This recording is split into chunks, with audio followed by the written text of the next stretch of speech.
to evil that threatens eternal night. Heroes from across worlds stand and unite. No other foe or force can match their might. The once great people of this world now hide in fear, already shaken by the power of sword and spear. The black-clad armies of the Dark One now draw near, but in the distance, the sergeant and the bear appear. Great heroes of past the law, no power has seen before.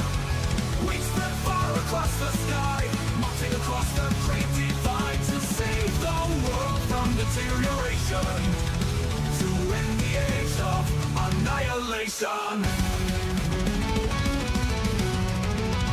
Great heroes of past the law, no power has seen before. We spread far across the sky, marching across the great divide to save the world from deterioration, to end the age of annihilation. Legions of Romans stand and let their arrows fly. The roaring of dragons and machines fills the sky. Secret agents and the generals they defy. Swarms of orcs and samurai raise their banners high. In the wake of death, only one man stands alone. The sergeant raises his sword, high silver shone. He condemns the chaos the warlock is as sown. He stands longing for the day he may return home. Great heroes of past the law, no power has seen before. We spread far across the sky, marching across the great divide to save the world from deterioration, to end the age of annihilation.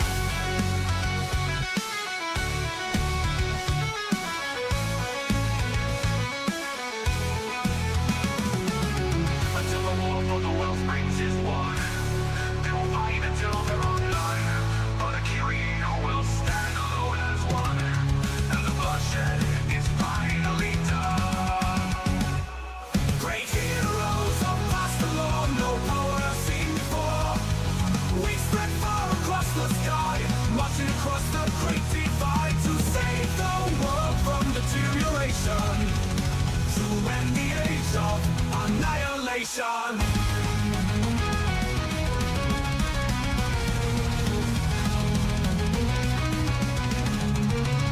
Great heroes of past the law, no power has seen before.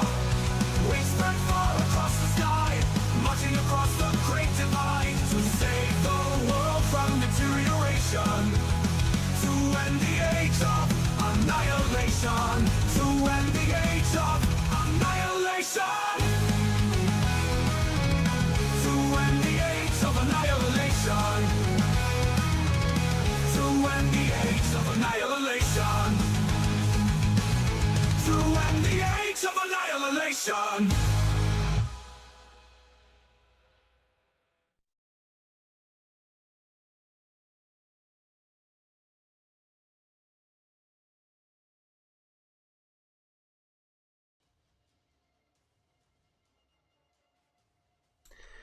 Welcome to ToV Live. It is Valhalla time, and it is time where we have X-Bowl Part 2. X-Bowl Part 2, everybody. Hello, everybody. Welcome. Happy Sunday. Happy Super Bowl Sunday to everybody who watches those things. I know a lot of the times it's just a grand reason just to go out, party, spend time with friends and family. So why not have a day like that, eh? I mean, for me at the homestead right now, hi, I'm Ryan, aka Tales of Valhalla. I'm actually alone. I've been without my family for like almost a week and a half now, and I've been sick with the flu for a majority of that time too. So, yeah, planning for this. I wish I prepared more, but we are set to go today for a Hex Bowl 2. And gonna explain some things about it in a second. I mean, we're just doing skirmishes basically. It's just skirmishes with a bunch of Heroscape stuff, with AoA, with C3V, with Classicscape stuff. We're gonna have some fun. We're gonna have some fun this afternoon. And Beatdown Magic's asking, the song is super dope. I'm probably talking about the intro song. Where can you get it? Go link in the description below. Go. I think it's near the bottom in the description because you're watching on YouTube. And look up. I have the link for the Meadow intro song because this was made by a different content creator who specifically asked that like anybody can use it, and it's a great little AI song. You just asked to shout them out whenever. So there is a link for where that music came from and where it is specifically on YouTube. The name of the content creator is escaping me at the moment, but all you have to do is check in the link in the description. It will be there. Matter of fact, here, hold on a second. So I can point this out to you. Beatdown Magic here. Let me get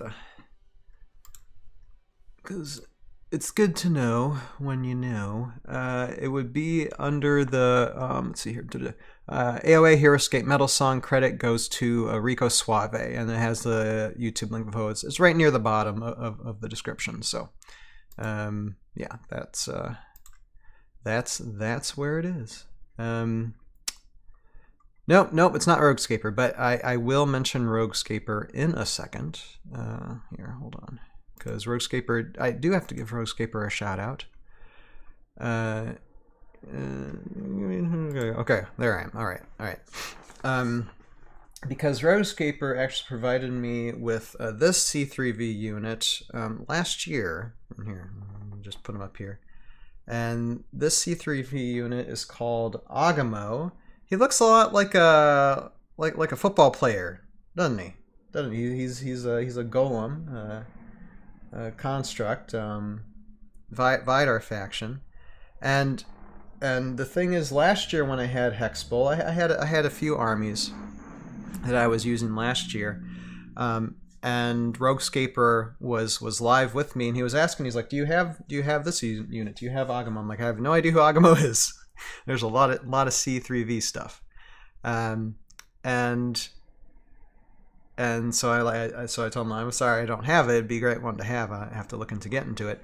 And then there was a point like later on in the year last year that Roguescaper sent me a bunch of stuff, and in that bunch of stuff he actually printed and painted this Augamo unit that now I can use and play. So I got it. I mean, Roguescaper's a great friend, and it was very grand of him to actually just print and paint this unit for me, give me a card for it, and so now for Hex Bowl 2 we can use him. He'll be the guardian of this bowl map that we're going to be using, this bowl kind of mini map.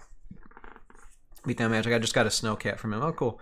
Yeah. No, Roguescaper is a. I mean, he doesn't credit himself enough as being a fantastic painter, but he is an excellent, fantastic painter. Excuse me. So it is what it is, and yeah, just all thanks to him.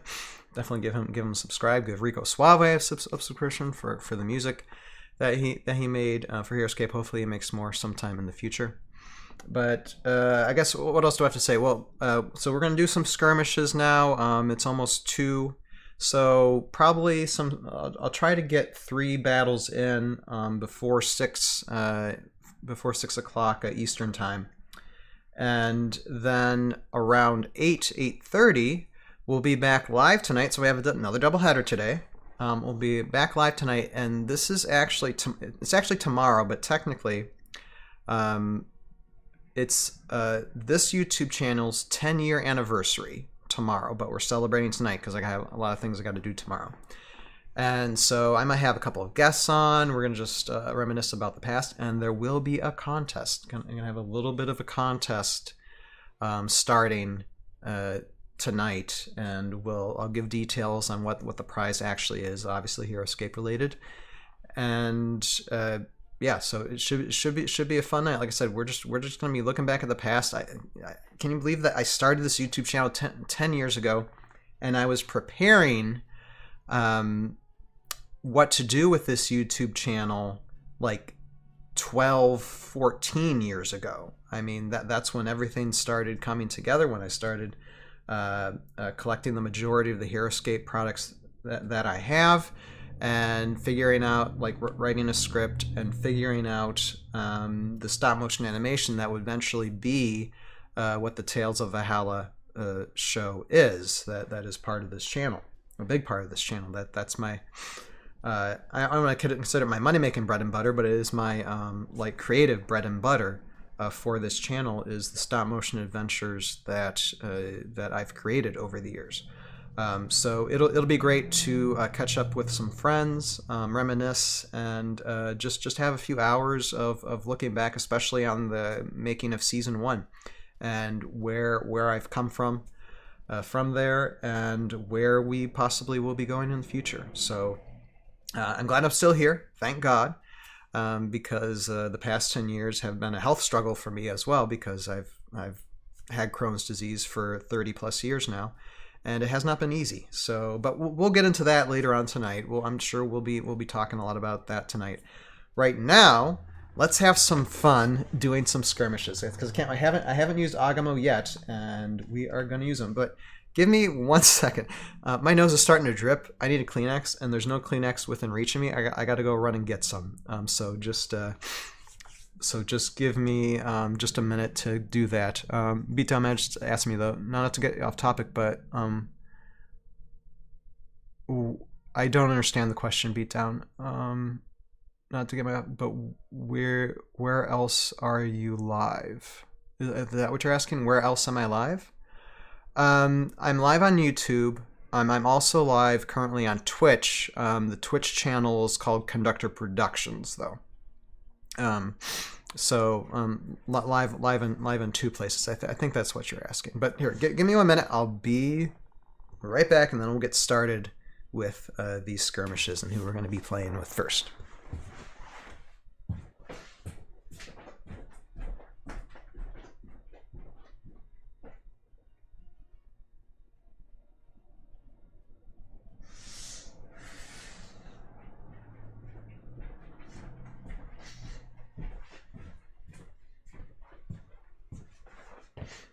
All right. Okay. So let's explore our armies and see who's going to be matching up with who first. Here, gotta get to the right camera here so we can see the actual computer screen. All right. So these are the armies that we're gonna play today. Now, for the majority of the time, it's going to be Augamo. Let's just read through Augamo's stats, since we've never seen him before, because I've never like displayed him for skirmishes. So we got Augamo, 4 life, 5 move, range 1, 6 attack, 6 defense. Vidar, Eberron. Zagolem, Unique Hero Construct, Relentless, Huge, 8. And he has a lot of special abilities. 1 ramming, 6 when a small or medium figure rolls defense dice and is not destroyed by a normal special attack from Augamo. Immediately roll the 20-sided die. If you roll a 6 or higher, you may ram the figure. The player who controls the ram figure must place that figure, if possible, on an empty space with 2 spaces of its current location, within clear sight of Augamo but not adjacent to him. The space must be on the same level as or lower than its current location. So it can't go up, it can only go down. A ram figure never takes any leaving engagement attacks. A non-flying figure moved lower by ramming can receive any following damage that may apply. So it'll be interesting for the map that we have here. And I have to remember all these special rules, so y'all have to keep with me for these. Headlong charge, special attack, range 1 attack 4. Instead of moving and attacking normally with Augamo, you may move Augamo up to 4 spaces. Augamo can attack up to 2 times with headlong charge special attack at any point before, during, or after this move, as long as Augamo is on a space where he can end his movement. And then Stony Resistance 3. Augamo rolls 3 additional defense dice when defending against a special attack. So this is interesting. And then with Augamo, I'm pairing up however many squads of Phantom Knights. I currently have 4 squads of Phantom Knights, so we can go up to that.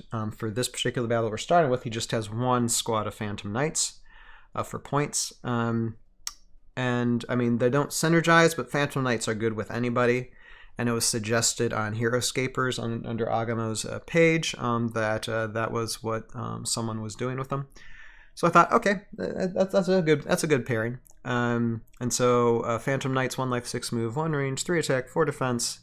They have a stealth line and insubstantial 3, where they add additional defense dice when rolling defense against a normal attack from a figure who's not adjacent. So they have some special defense abilities. Overall, they're a really fun squad. So that is the army, and for this particular battle, this army is made up of 225 points, and it's just a 5-point difference, standard v delta. And then the challengers for this first round is the Bears, the AoA Bears. We have, of course, the Frostclaw Paladins, and most of you probably know their stats. We'll go through them when we start playing them. But they have run 3, Jandar Champion Bonding, and they're going to be paired with Knight Irene, because I would have like Primus Adelburn with them maybe, but currently the next wave of Heroscape units are still in the mail. They're probably going to be coming tomorrow, so I missed using them for today by a day, unfortunately. So, just using Knight Irene then. And Knight Irene has 1/3, and of course is bonded with the Paladins. It also has overwhelm special attack. So those are very, very melee heavy army, and that's who we're going to start with right now. So, and again, Frostclaw Paladins and Knight Irene, 230 points. So just like 5 or 10 points over for standard, basically even in points for delta, as the current point values range. So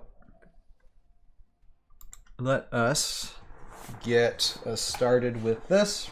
We're gonna have to roll for initiative. So on this side we have Irene, the Paladins, and then on this other side in the start zone we have Augamo and 1 squad of Phantom Knights, both basically the same point values, and we'll see how they fare against each other. And of course we have this bowl, and we start, as always, for these skirmishes, just to have a little bit of fun. I choose out of a bag randomly some glyphs, and so I got one here on the very top, and they're both treasure glyphs. We will see if they get taken, and we'll see what type they are, if they can change the outcome of the game. It's just fun to do that, you know, so we have those up there as well. So how about we get started by rolling initiative. Excuse me. Oh, that cough is that's gonna be all over me today. All right. Pardon me if my microphone breaks when that happens. Okay.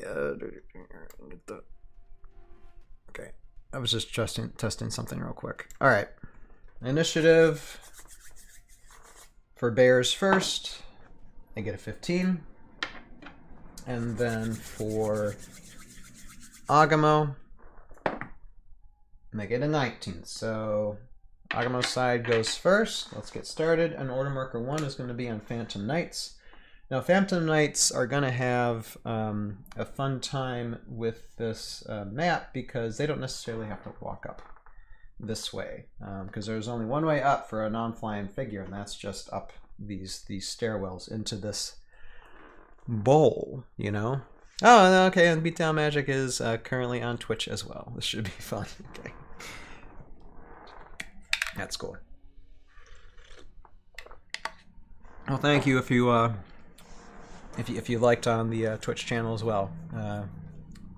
Beatdown Magic, appreciate it. All right.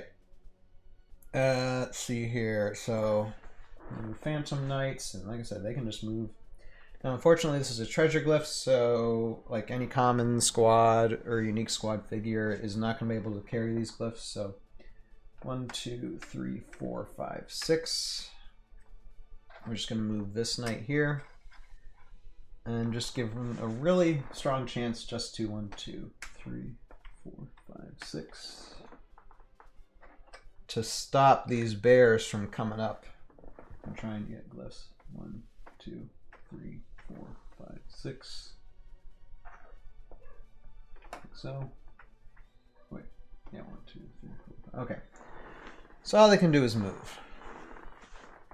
But now, order marker when it's the bear's turn. Excuse me. I think that the bears might have a slight advantage, although Augamo is a beast, very tough beast. So what bears have to worry about is they got synergy on their side, but they have to like steamroll the Phantom Knights. Hopefully find a glyph that has some unique power that Knight Irene can use, and overwhelm Augamo that way. Alright, but okay, so Knight Irene goes first. And see, your opponent may have 3 to remove if you do. Subtract 2 from attack value this turn. So 4, 5, 6, 7. 1, 2, 3, 4, 5, 6, 7. She'd just be up there still. Yeah, these bears, they're kind of slow. They're kind of slow. Beat Damage says, watching both places, just supporting one of my favorite escapes out there. Well, I do appreciate that. Thank you so much, man. Thank you. Thank you, thank you, thank you. I salute you.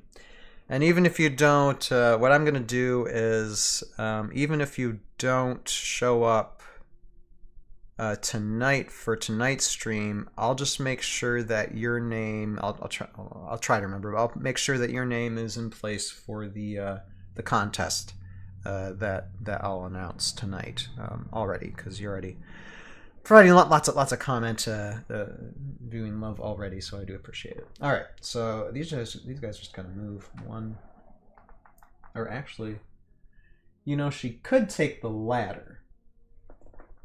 1, 2, 3, 4, 5, 6, 7. She could be up there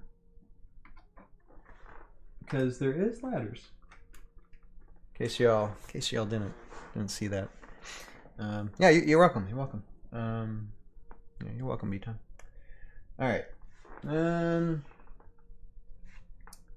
She took her turn, so she's taking a ladder. That's right. I forgot there is ladders. Now, okay. These Heroscape Paladins probably gonna do their run 3 as well. There's not much chance that they're gonna attack this because they kind of gotta climb up. Excuse me. 1, 2, 3. So that would be so 6 move. 1, 2, 3, 4, 5, and that's it. Wait, 1, 2, 3, 4, 5. All right, yeah, it's gonna take them a minute.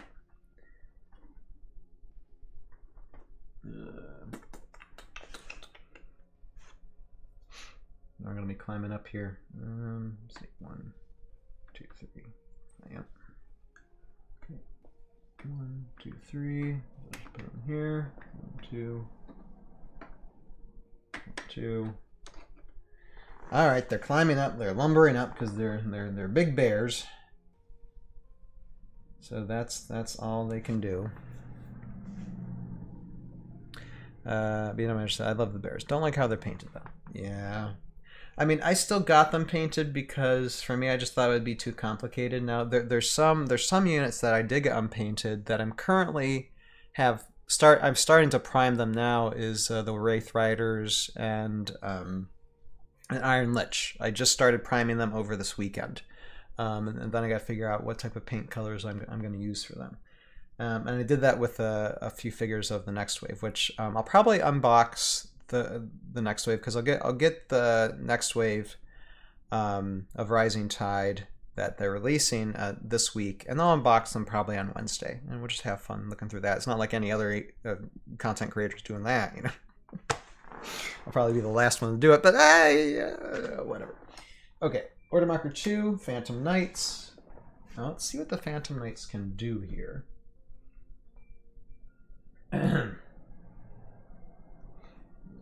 1, 2, 3, 4, 5, 6.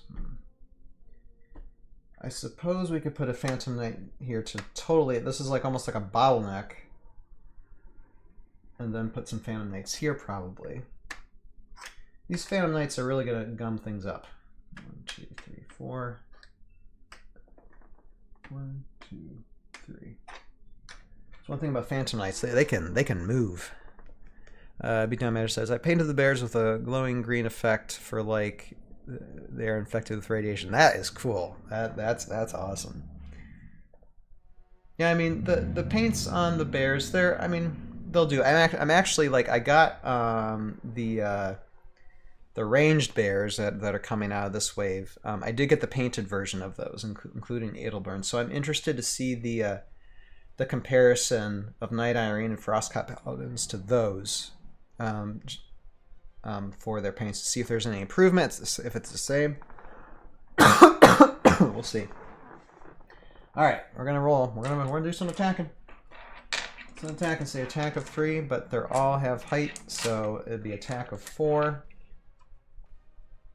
And let's first do this Phantom Knight against this bear. And forgot. I'm gonna have to probably add wound tokens to some of these bears sometime, so I have to get some extra stuff on here. Hold on.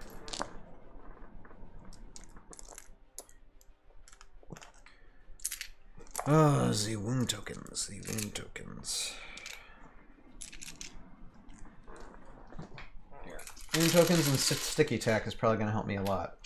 Adding wounds to these bears, and I do have sticky tack with me.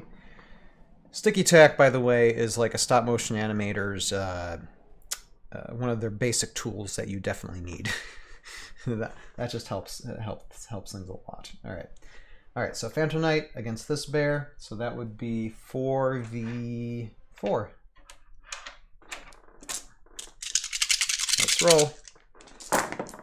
And nope. Canceled out. So let's try Irene against these guys. So 4v4 to them as well. Okay, Irene blocked that. And the other Phantom Knight against Irene. And block that.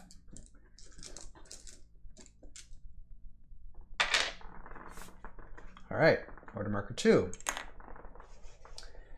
Now we can't do much, but we got Gender Champion bonding, so let's move Irene just up. She only can stay on the ladder, but now she's level with the... Isn't that a cool thing to see right there? Now she's level with the knights, so let's see.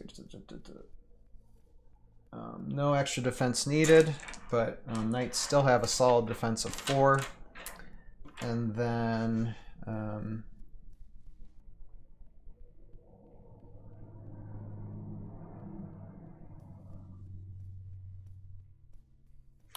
so what Irene's going to do is do Overwhelm Special Attack.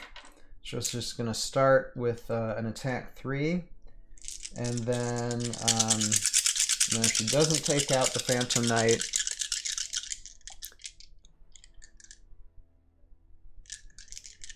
let's see here.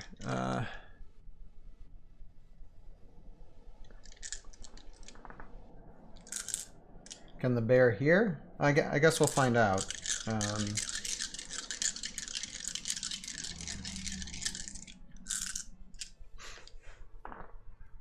Let's see here. Run 3. Let me see. 1, 2, 3, 4, 5, 6. Nope. We need additional move.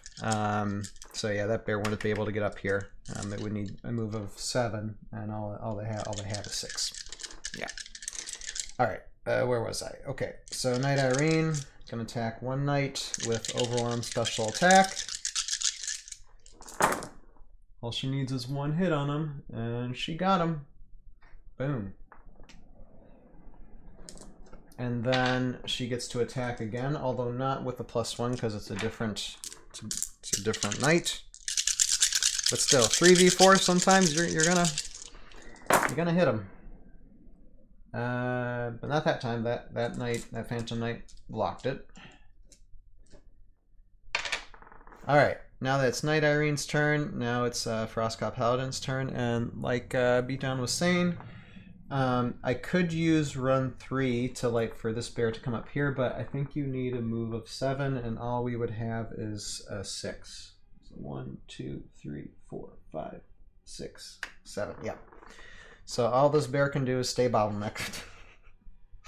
So if the bear would have been here, then it probably could have gone up here, but that knight's decided to be there, so it's coming up the works. So all the bear can do then is attack with 3. So 3v, actually be 3v5 is elevation.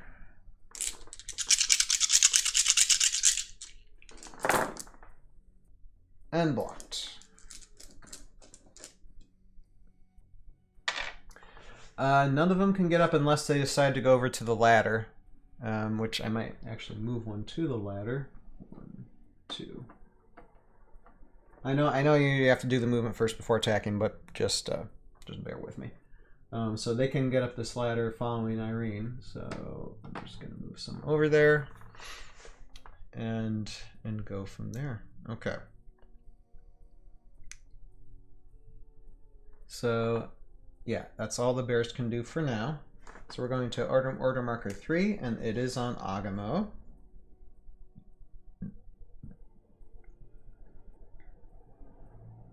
I'm trying to think. Perhaps Augamo can go up the ladder too.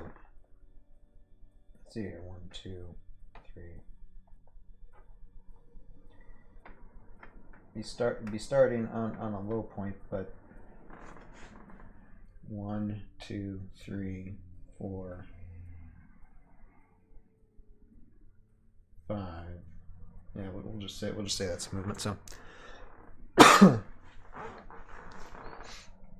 so that's all Augamo is going to do at the moment. And then order marker 3. Again, paladins on bears. So Knight Irene gets to go again, and Knight Irene can actually come right here and face that Phantom Knight.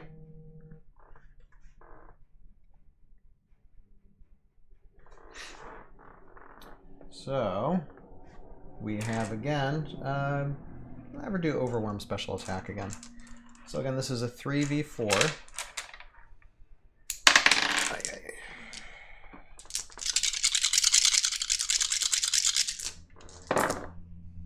And it was blocked, but Overwhelm special attack, she gets to attack again with additional attack die if it's the same person she's attacking again.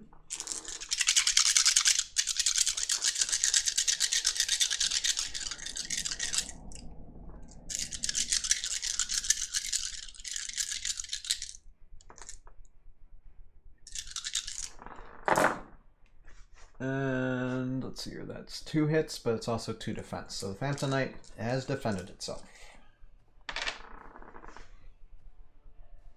And then the bears, which, okay, so we actually start moving one up here. 1, 2, 3, 4, 5, 6. And this one can go 1, 2, 3. Yeah, just there. Just kind of underneath it. I think that's how it can go. So this bear is level, and these bears just stick around on this side.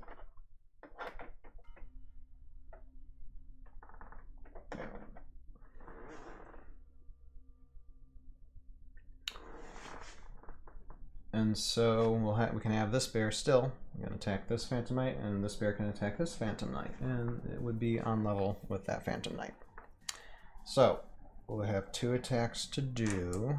So it'd be 3v5 on this one.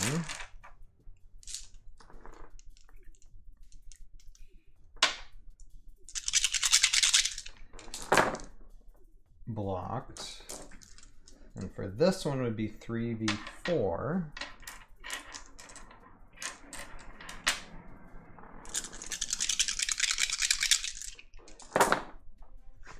And that time that Phantom Knight got it.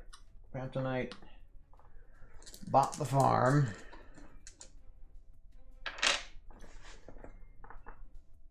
And I believe that ends the round. So ends the round. First round.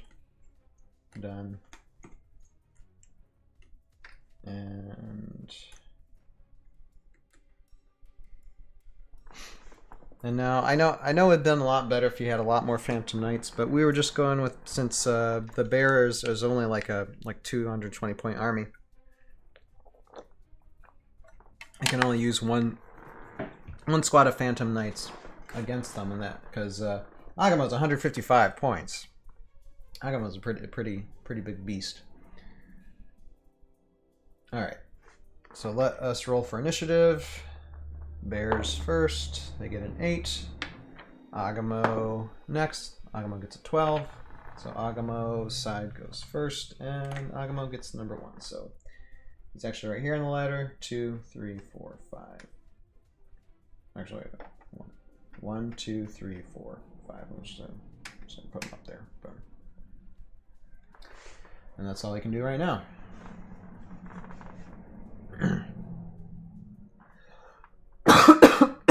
Excuse me. And so we got order marker 1 on the Bears, and the Bears got gender champion bonding, so Knight Irene goes first, and Knight Irene is gonna go 4, 5, 6, 7. 1, 2, 3, 4, 5, 6, and Irene has got herself a glyph. Let's see what treasure glyph she has. Okay, and sometimes these glyphs might not be, they might be useful or they might not be, but we'll see. This one is called the Ocean Strider Amulet. I'm just going to check real quick on what that is. Let's see. Okay, Ocean Strider Amulet. This figure does not have to stop its movement upon entering water spaces. Well, that would be nice to have if we had water on this map. Like I said, sometimes these ghosts can be completely useless for the scenario. And in that case, it kind of is. But that is just, that's the fun of it. See, I would run him to the treasure and keep him there for, well, either one, I guess. Okay.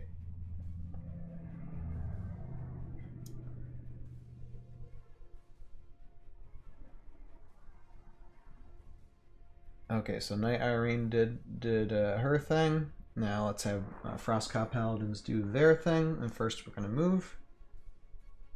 So, 1. Okay, we're going to start surrounding this Phantom Knight here. So, let's see. 2, 3. We can attack down. 1, 2, 3, 4, 5. But we can do run 3, I think. 3. So 1, 2, 3, 4, 5.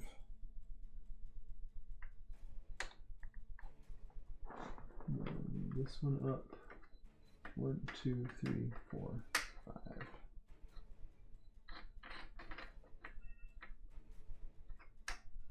6, so not enough, but it's okay. All right, at least two can attack this Phantom Knight. So that would be, one would be 4v4, and the other would be, well, we'll do the bottom one first. So 3v5.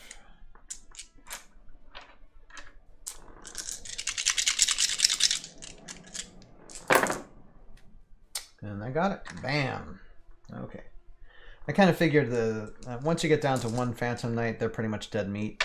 So, you know, we tried with one squad, but usually with the common squad, you only have one. I know it's usually not going to do too much. All right, and the other bears.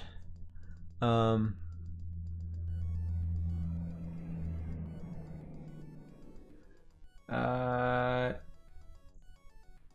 beat him. That's why I moved him here. Because yeah, it's kind of under, but or it was this bear attacking here, and this bear was actually beneath the knight. It was defense advantage on Phantom Knight, and they still lost. So it's okay. It's okay. It's good. It's good. So I think that ends order marker 1 for the Bears. So order marker 2 is on Augamo. And Augamo is going to move 1, 2, 3, 4, 5. Let's see what treasure glyph Augamo has here. Okay, oh, this might help him. Okay, this is called the Brooch of Shielding. Let's see what that one's about. It says, okay, well, it's less of what I thought it would be, but Brooch of Shielding is this figure is never attacked when leaving an engagement, so it doesn't take leave an engagement attacks for Augamo, which actually might help him out. Might help him out a little bit. But that's all Augamo can do at the moment. So order marker number 2, Frostclaw Paladins, Knight Irene goes, and let's see here, 8, 1, 2, 3, 4, 5. Okay, so Knight Irene could actually go down here and start going over this way, and we can have her do 3. Or yeah, 7. So 1, 2, 3, 4, 5, 6, 7. She's on her way. And then these bears, what can these bears do? I guess they'll have to go over and get in line too. This is one thing with these things. If you're up on certain levels on this map, you're kind of like fighting everyone on a bottleneck, which kind of helps. So for Augamo, I don't know how much it's going to help. Because Augamo can, like you were saying, B10 can kind of stay put. But we still got to move these bears around, so we're going to do that. Let's see here. 6, 1, 2, 3, 4, 5.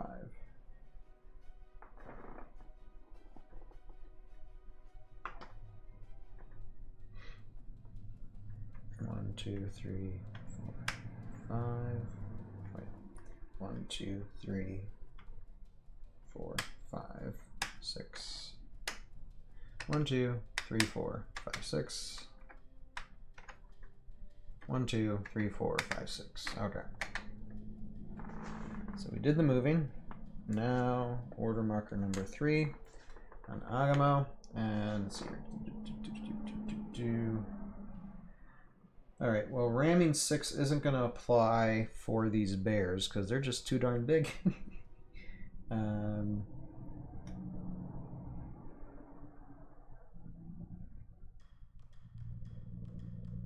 Here, 1, 2, 3, 4. Okay.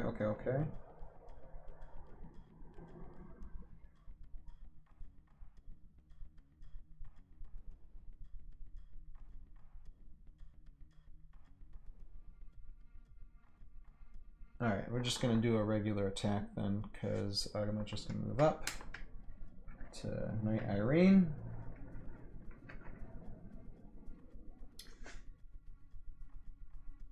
And attack of 6. So this is when Augamo gets kind of brutal.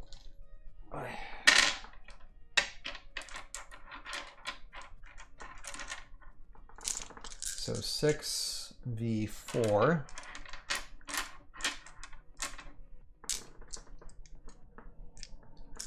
Oh, and elevation, so it's actually 7v4.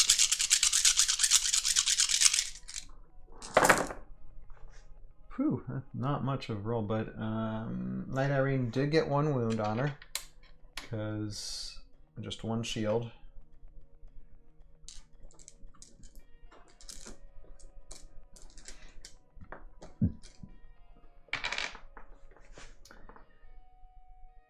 And so that ends Augamo's turn. And then we got 3. This is going to be a tough one. but I guess all Knight Irene can do is pull in. Now, the problem with Knight Irene is that if she uses her special attack, Augamo's got Stony Resistance 3, which she can roll 3 additional defense dice when defending against a special attack. It might not be worth defending, but at the same time, I mean, Augamo's got already 7 defense against her, 7, 8, 9, 10, so it would be 10 defense against a special attack as opposed to 7. It's really, I mean, a ton of defense dice is a ton of defense dice either way, and I think Irene would have a better time throwing for 7 attack dice than just 4. So I think that Irene's still going to do a special attack and just pray that those wound markers get in using her special attack. So that's what I'm going to do. So Knight Irene would have an attack of 3, but Augamo would have a defense of 10. And let's see who overwhelms who. All right, so 8, 9, 10. So it goes 6, 7, 8, 9, 10. Yep. So right here, you got two Titans, one AoA Titan against a VC Titan. And Knight Irene, not having the high ground really helps her. Yep. Additional elevation for the defender. Yep. So it's actually it's plus Stony Resistance, so that's 10 defense dice in total. And for this first attack for Knight Irene special attacks, it's 3v10. Here. So defended, and then we're rolling this again as per Irene special attacks with an additional attack dice.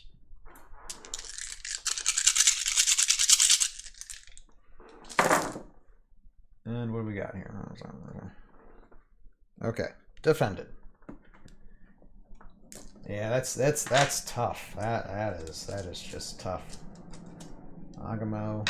I don't know. Maybe like whenever I have future times when I'm doing tournaments, like a Phantom Knight Augamo cleaner upper might be a fun army to have. Excuse me. That might be a fun army to have.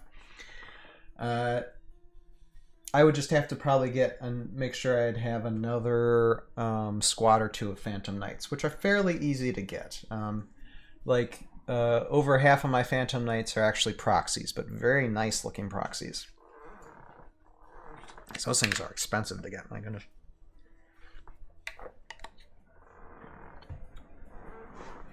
Alright.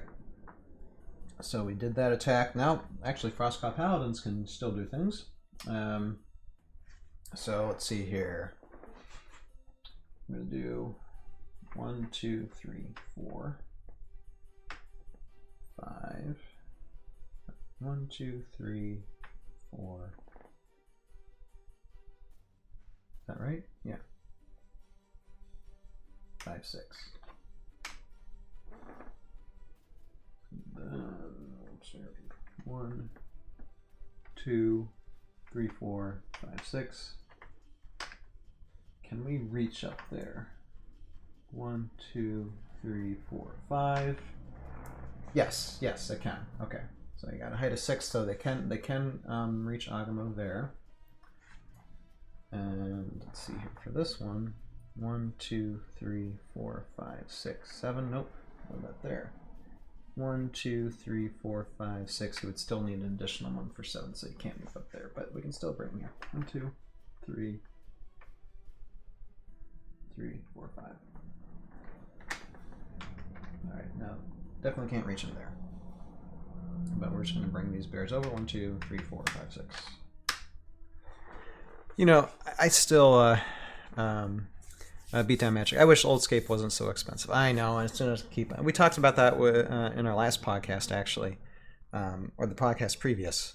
No, it was the last podcast. I've yet to release those videos, but we had a section of our podcast. We were talking about the rising prices of miniatures and what does that mean. we discussed that a little bit. And I put it in its own video segment. I just haven't released it to the channel yet.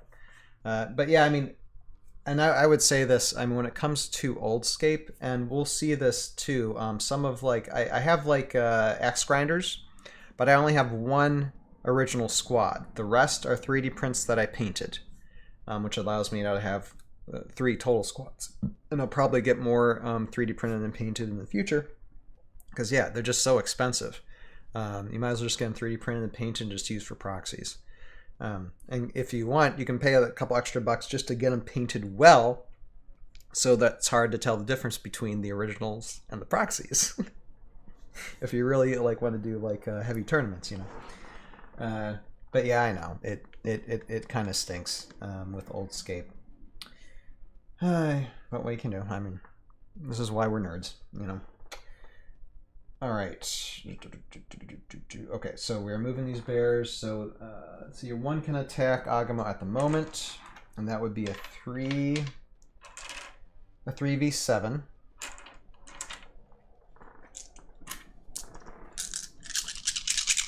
And actually would be, they did a 6, so actually it'd be 1v7 because they ran to this one, so still gotta roll it though. Could have gotten a wound if there would have been no shields, but blocked. Okay. Alright. So that is the round. Okay, now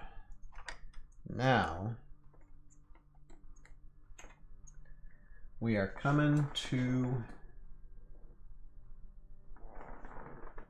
let's see here. Let's see something here. 1, 2, 3, 4, 5, 6. Ooh, okay. So remember, for this next round, this bear right here can get up to here behind Augamo. There is enough move space there to get up behind him. So I'll have to remember that. Okay, next round. Although with Augamo, remember, if he wins initiative, he's got that disengage, so he can actually like come back up here and really make sure no one can like get up or around him. All right, let's roll initiative. Bears go first. They get a 20. Looks like they might be going first. Augamo got a 12. Yep. So Bears do go first. So we're gonna move. We're gonna do Irene first, and Irene's gonna do her overwhelm. So this would be. This would be 10v3, starting out.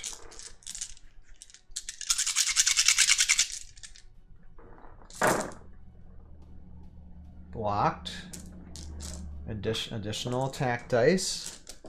She's going to attack again.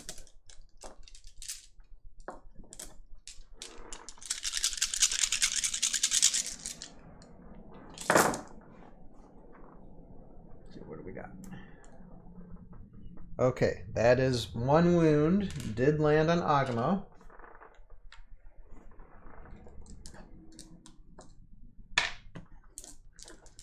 Because he ain't blocking them attacks well.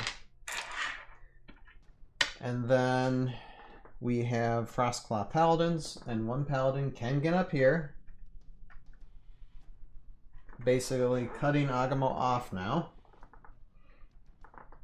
And had to use a run, so it would just be 1v6 since there is no additional defense elevation. Blocked.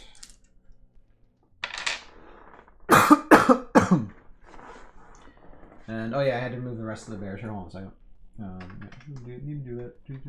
Okay, so those bears can attack as well, and this bear will just chill right here. Just be like, I just want to be part of the team, although I'm not really participating at all in the attacking. Alright, and these do not do a run, so they can do their 3 attack against Augamo. That, and since he's elevated, it will be a be a 7, so 3v7. First bear. blocked.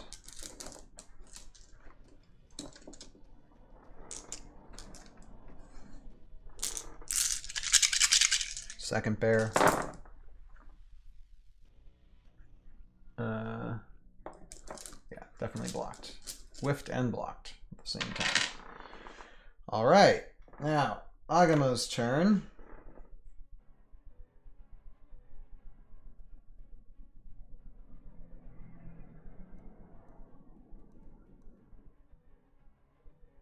Okay, Augamo might do some things because he has some ways. He doesn't have to be bottlenecked in the whole time. He could do headlong charge.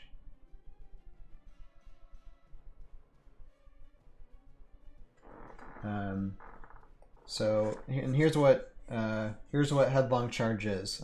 You can't do ramming 6 because there's no small or medium figure. But headlong charge, instead of moving or attacking normally, you may move Augamo up to 4 spaces. Augamo can attack up to 2 times with headlong charge special attack at any point before, during, or after this move, as long as Augamo is on a space where he could end his movement. Does that mean he can move through somebody though?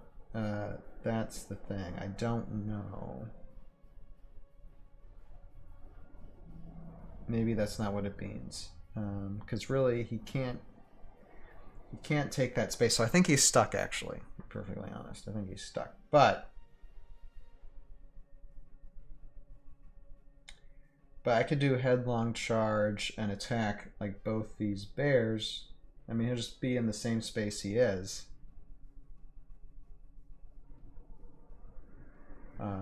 I think that can apply.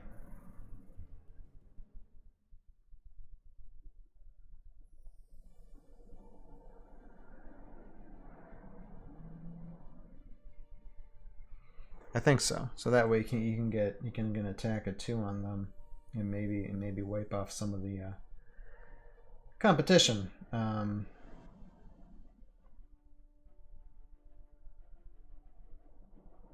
Yeah, let's try it, because you gotta try and get out of here, this feller. So yeah, so we'll do headlong charge, and we're staying where we are. But this doesn't mean you have to move.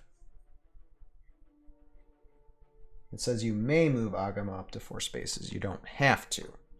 So technically, I believe he can still stay put.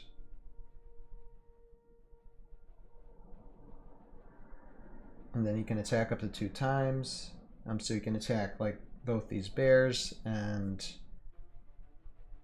at any point before, during, or after this move. Yeah, as long as he's on a space where he could end his movement. He is on a space. It's just the space he's currently on. So I think that works. So attack for V4 4v4 on both bears. Let's just do that. Okay, we'll start with the bottom one first. Blocked, and then we'll do the one that's level with them. Blocked. So it didn't help too much. Well, we try. All right. Order marker 2, Knight Irene. This is more of just like this is turning just to a dice shoot, but that's fine. All right, Knight Irene. Again, attack special. So it'll be 10v3.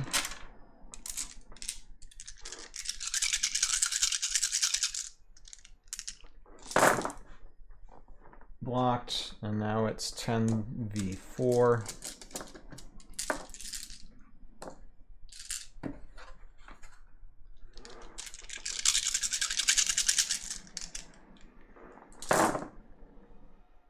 And wait a second. Alright, Agamo's got another wound on him from Irene.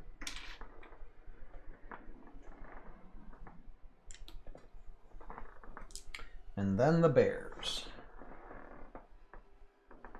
And then there were the bears. And the bears can do 3 attacks against them.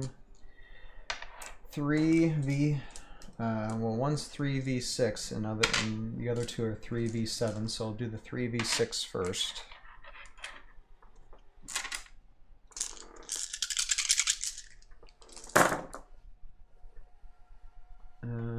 That got blocked. Put an additional defense dice for 3v7.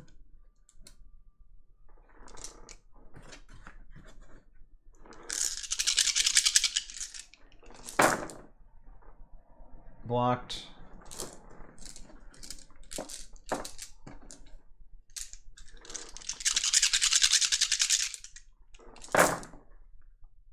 And that one got in. There. So now Augamo's a wound away from dying. Oh, that does not look good for him. That does not look good for him. But we do have order marker 2 for him. And okay, he's just gonna do 7 against. It was probably foolish to do the attack I did last time. I was trying to be fancy. Okay, so we're just doing 7 against Knight Irene. And that would be 2 hits on Knight Irene. I mean, technically just landing 1 attack, but you know, what else are you supposed to do? Count on your defense, which you only got one hit left, and you got to take a full brunt of more attacks now. All right, Knight Irene. So this would be 10v3, then 10v4. Okay, blocked.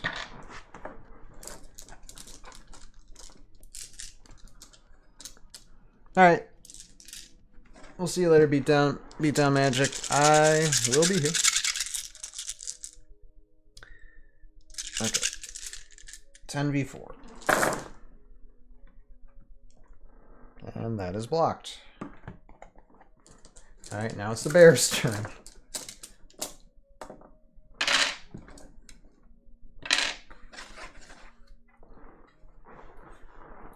All right, and so 3v6 we'll start with, then it'll be 3v7. Blocked.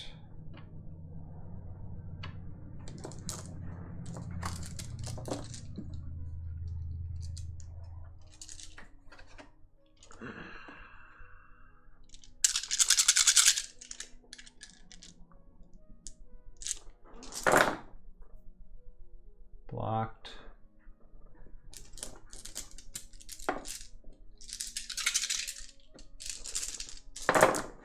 And blocked.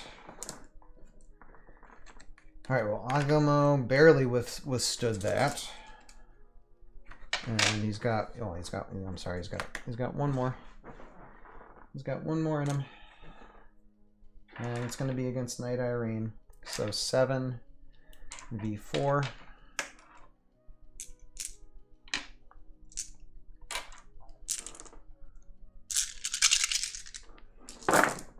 Whoa. All right, Knight Irene got taken out. Boom.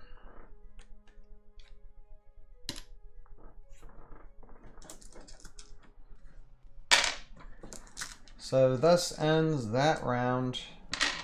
And Augamo just blasted Knight Irene, even though he's got 1 wound left for him. So it's going to be the Bears against Augamo now.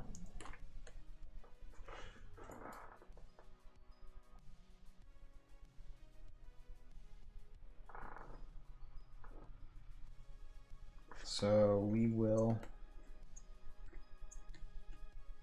roll for initiative, and let's see what the Bears can do. Excuse me.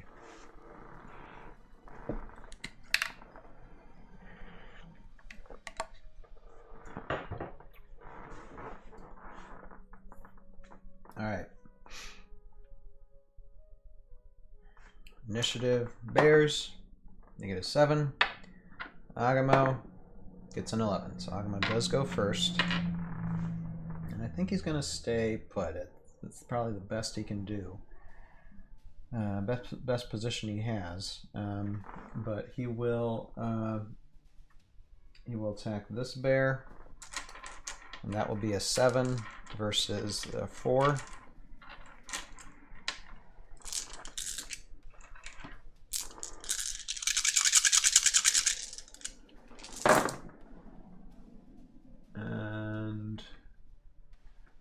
is 1 wound on the bear. So here, let me get my, I guess I need my stick tack.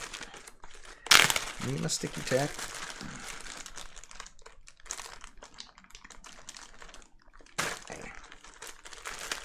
Because that works with the bears, you know, getting 1 wound on you. So we gotta put a special hat on a bear indicating they have 1 wound. Almost like stop motion animation in a sense. Alright. So that's Augamo's move, and now bears go. And no more Jantar champion botting because the champion died. And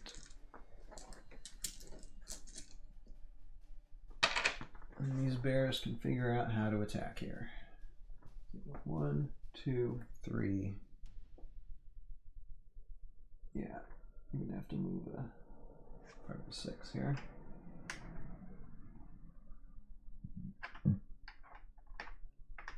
One, two. 1, 2. Okay, so SR attack, all normal attacks. So this would be 1 V7. For the first bear.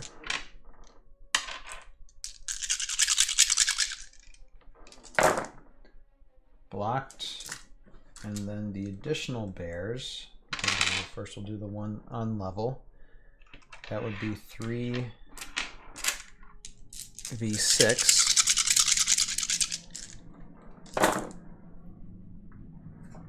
And that did it. Alright, so Augamo got taken out by bears. So for this first skirmish game, it was Knight Irene and the Paladins versus Augamo and a squad of Phantom Knights, and the bears have prevailed.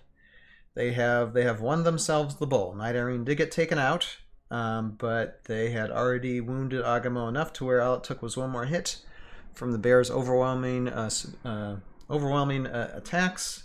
Inflicted 1 wound on a bear, but that was it, and the bears have overcome.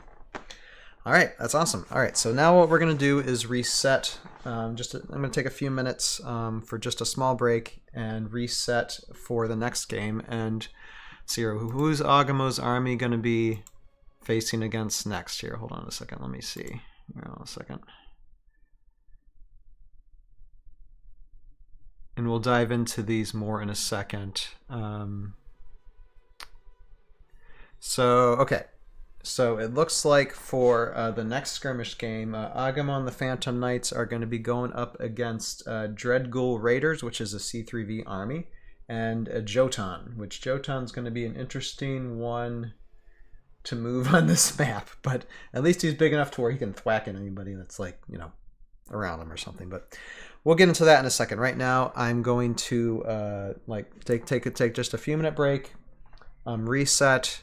And then we'll be back in a few minutes. In the meantime, I'm going to mute my microphone and play some of my animation stuff for y'all to enjoy until we reset for the next game. Be back in a minute.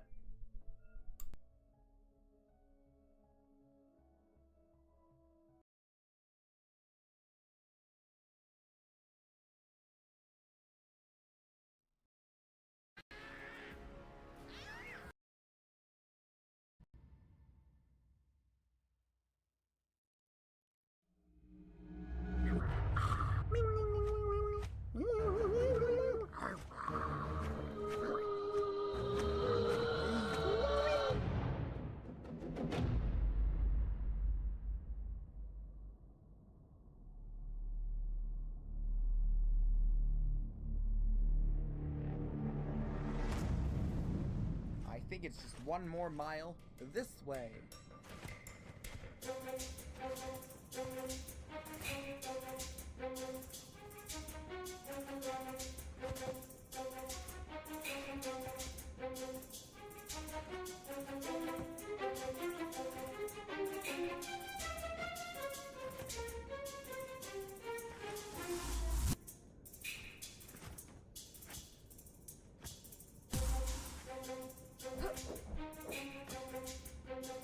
Let's go.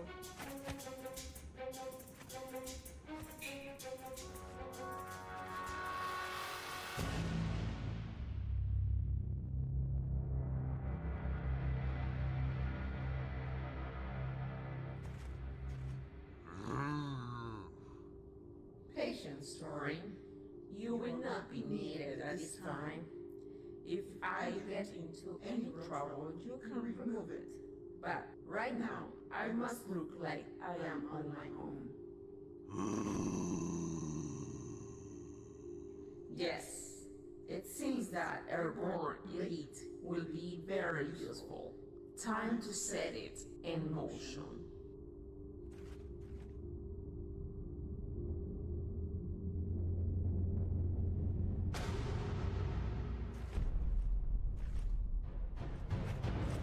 Come on, you sorry pieces of skeletons. The Lieutenant Daniel Taylor is ready to kick some serious ass. Some of you need to keep within range of my shield aura. Oh, sorry.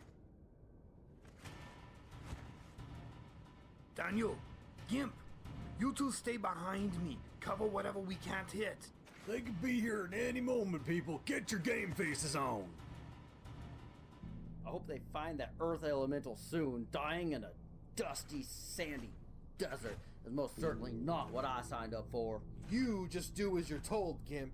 It's not like the earth elemental is going to walk up to us and say, "Hi." I have a feeling it's hiding because it's not too strong. Uh-huh, sure. Think about it, Gimp. If it was strong, and it can probably sense us, why has it not shown itself to us? Who knows what it's like? I do not think it's hiding because of weakness.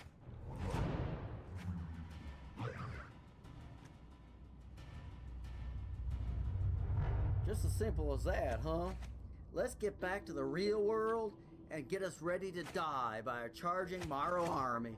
I am glad you are getting back on track, Gimp. These puny Morrow wimps' only choice is to go through this narrow area to attack us, and we have the high ground. These brainless drones won't know what hit them.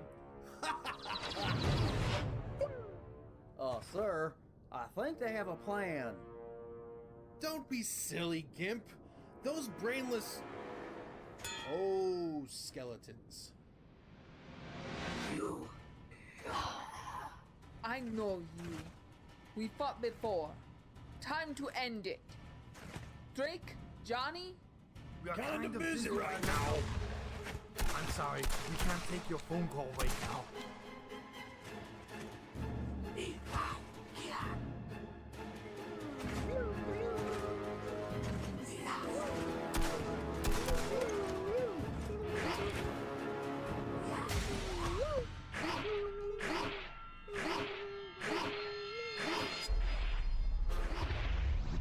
Have fun getting past Raylan's shield.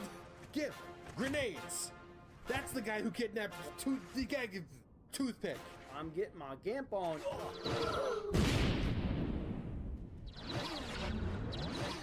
Battle mode! I got this one. You two help Drake and Johnny.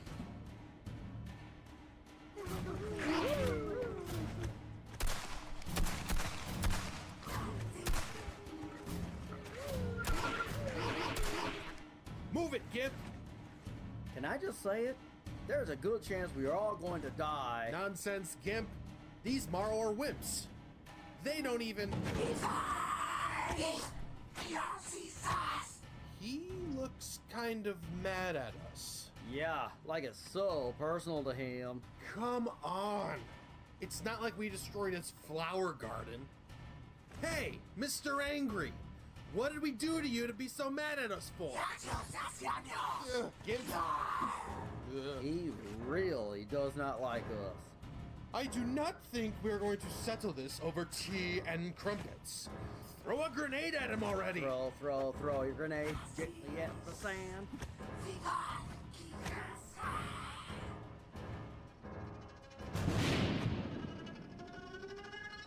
Wasn't that supposed to do something? Okay, plan B. Plan B? What is Plan B? Run! Whoops. Whoops. Nope. Go away. Back. Get back.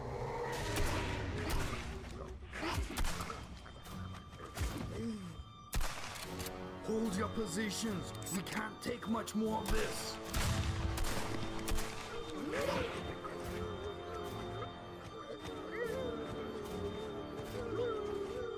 too much to ask for a close-range combat fighter to come out in thin air and help us out?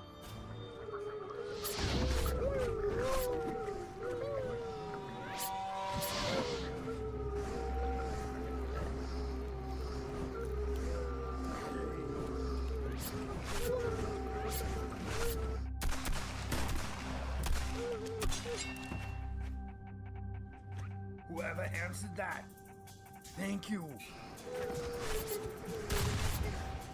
Hey, I know you. You were with that group from Vidar. Yes, I followed you. You are going to need my help. How do you figure that? Do you realize that you have the prime earth elemental within you? That prime is a sneaky one. A chameleon of sorts. Well, now that you mention it, hello there. Plan. You have a plan? Ah, you can do what? Guys, I think I can end this enemy advance. Give me room. If you can handle this, I will help out my elite. I've got him, Gimp.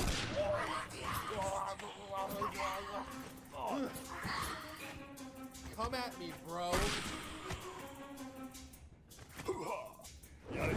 Gimp, watch your back. Your fight is with me, Clawface.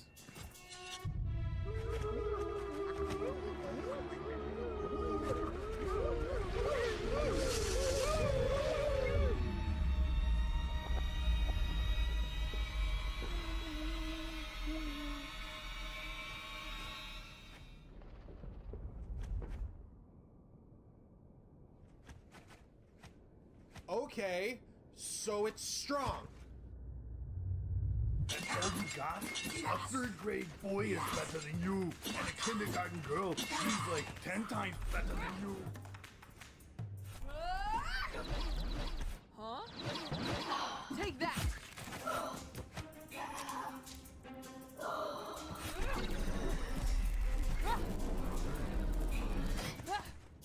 So since we got this prime elemental now, let's get out of here. Makelda's group doesn't know. I'll go and tell them. You guys help Raylan and Drake and then head for the meeting place. Hi. Have we met you somewhere before? You forgot so fast? A piece of wall like that one, Lieutenant Dan, remember from Vidar? Oh, yeah. You're the one that stopped those gorillas from you saved the lives of those armed gorillas, because I most certainly could have trounced them. Uh-huh, sure. But why are you here now? Please, be at ease. I'm here to help you and your friends. But there's no time to explain now. How about you two hold off what is left of those Stinger squads, and I will assist Raylan and Alexander. That is Sergeant Alexander to you. Vidar pushover. Okay, no matter. How about we kick some Morrow tail, Gimp? Oh yeah, this is gonna be messy.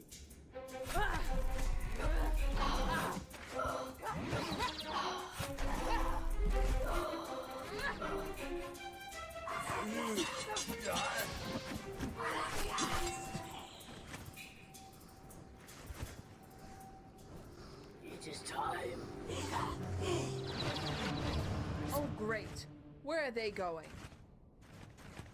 Hey, the Mara ran away.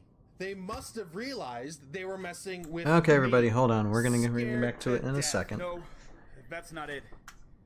Wait, where's the rest of your group? Just give me a moment. Oh, I'm no. figuring stuff out here because apparently, like This was a from the diversion. last game, Kelda's group could be walking into technically a trap. Augamo should not have been able to use that ladder because he's a huge figure, and I'm reading in the rules that huge figures cannot climb ladders. So that is good to know. think So it's that just one means more Jotun mile can't this use way. ladders either. Please don't say that again.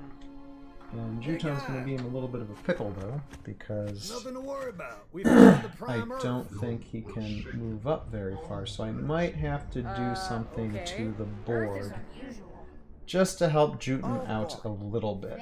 I might have to make these like a two-space Can type thing, somebody which I please have a explain to couple me of, what is of going extra on? single single space stuff, so I believe I can do that. I just have to alter the board for a second. But here, hold on. Who is that? Let me no. turn off Season 3. Alright, and I'm going to put the background music on here. Hold on one second. Hold on one second.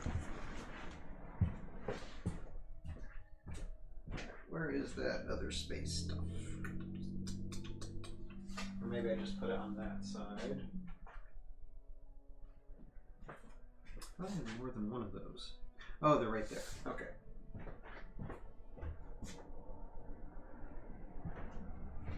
Alright, no problem. No worries, no worries. Okay.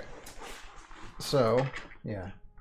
What I'm do just to help out Jotun a little bit and make this a game that he can actually like enter into the arena, because I believe 1, 2, 3, 4. That way it'd be tough for him to do there. So let's see here. He's got a regular move of 6. 1, 2, 3, 4, 5, 6. Yeah, I'd have to move it here. And then you have to do 1, 2, 3, 4, 5, 6. Right? 1, 2, 3, 4, 5, 6. Okay. So you can technically get right there, and that should be fine then. Yeah, as long as you get it. So yeah, that's just going to be as a crutch for Jotun there, but that's all I'm going to give him. And then we'll get into this in a second here. Hold on. Let's get into this. So we have more armies. So we need to talk about them a bit before we get started with this. Bit more complicated of a game this time around.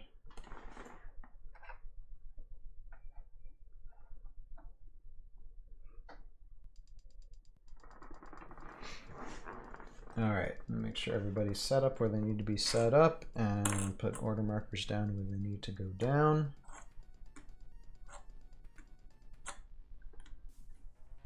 Okay, so before we get started, let us take a look at who the opposing army is this time for this next skirmish.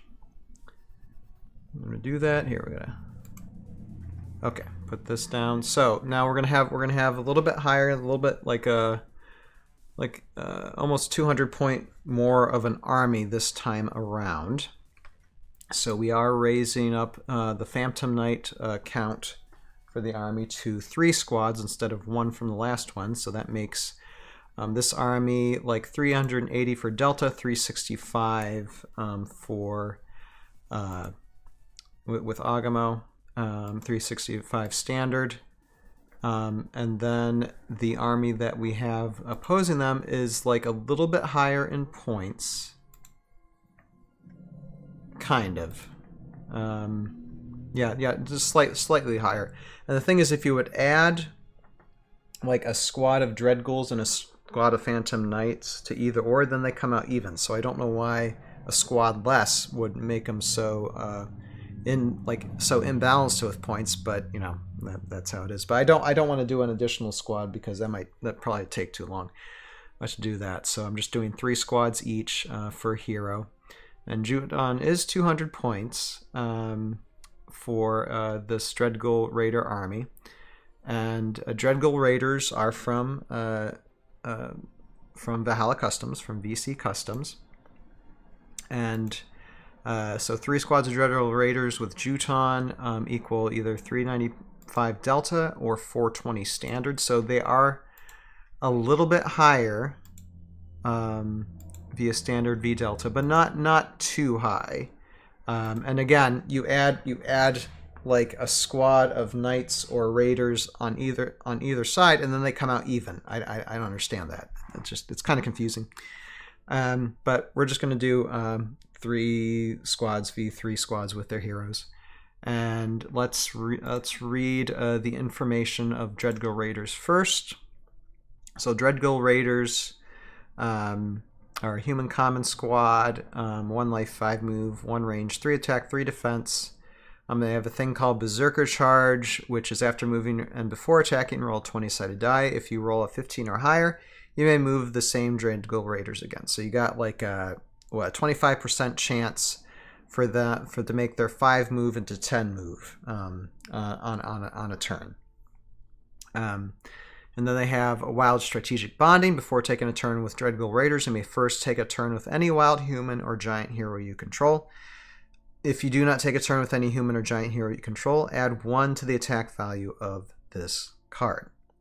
So wild strategic bonding, the thing with wild strategic bonding, there's not too many heroes besides Jotun and a couple of VC that are actually useful. So this is my first time actually using Jotun with these guys, and let's see how they do, because and as you can see, like, these are what the requirement of Dreadgul Raiders here. So see, these are the required units for the Dreadgul Raiders, but you can also use as proxies, like you can just get a squad of these, and then as proxies you could use the Tarn Viking Warriors, 3 of the units from that 4-man squad, and have them be Dreadgul Raider proxies. And there's even a card you could get off of Heroscapers that has the Vikings there as the Dreadgul Raiders proxy. So I have an original Dreadgul Raider squad there,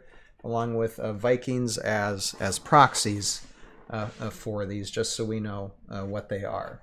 So Dreadgul Raiders seem kind of fun. I've used them a little bit before, but I've never used them with Jotun, so we'll see how they go. And then of course we got glyphs on the map too. And here, let me bring up the map. There we are. So we got 2 new glyphs. So we'll see whether if they're useful or useless in this. And we already have order markers put down. Here, take wound tokens off.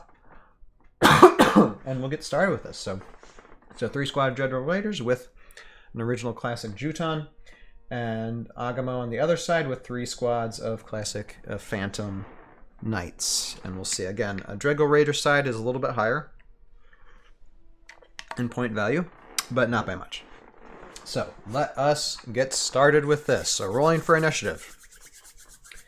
Dreadgul Raiders go first, and they get a 13. Then Augamo side get a 17, so Augamo's side go first. And order marker 1 is going to be on Phantom Knights. I think I'm just going to have Augamo sit in the background and see if Phantom Knights can do anything this time. So, since they got stealth flying, they can just walk right over. 1, and this is, they're going to try and get after this glyph, I think. 1, 2, 3, 4, 5, 6. Oh, absolutely. All right, so first move, first turn. Let's see what this glyph is. Oh, my dear. Oops. That's not good. Okay, let's see what needs to be done here. So it's the here, it's the pit trap glyph, which if you've seen my animations, I use that glyph often. It's a fun one to use. But here, let me get to, okay, when that happens in the game, what happens? Okay, your figure is trapped. Great. The trap figure cannot move from its space.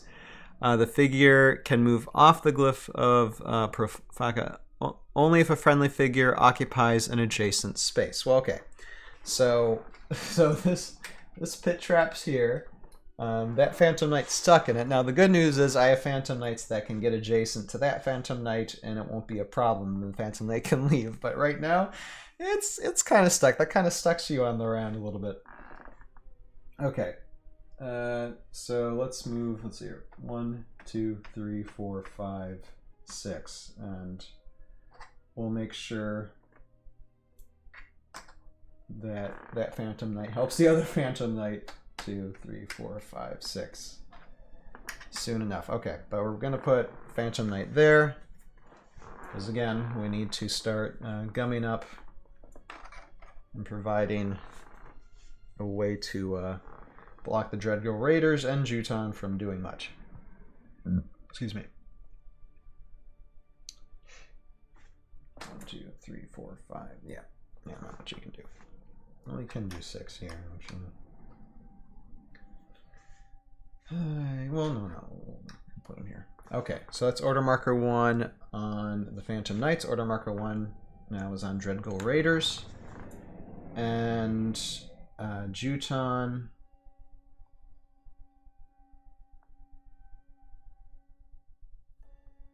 And actually, I was thinking from the last game too. Technically, the Bears, since I think they're large. Yeah. So the Bears shouldn't have used the ladder either on that last game. Oh well, if you're watching, if you got this far and you said large figures can't use ladders, well, I just figured that out. So that last game was totally, well, it was fun, you know, and we learned from the experience. Both sides use ladders when they shouldn't have. Oh well, it happens. That's why probably I don't use ladders very much. But at least I know that for the future. I'll try to keep that in mind. So either way, both sides took advantage of that last time. Not going to take advantage of it anymore, though. Okay, so wild strategic bonding. Let's have Jotun go first. So 1, 2, 3, 4, 5, 6. 1, 2, 3, 4, 5, 6. Yep. So Jotun can go right here, and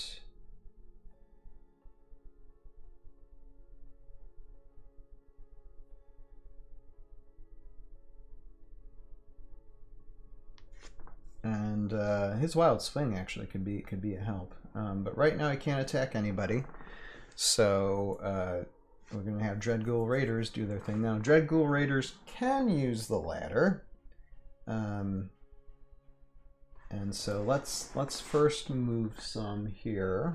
Let's see here, they got to move 5, so we're gonna have 1, 2.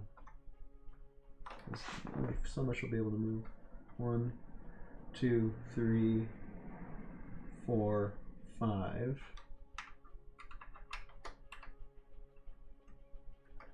What's going on here?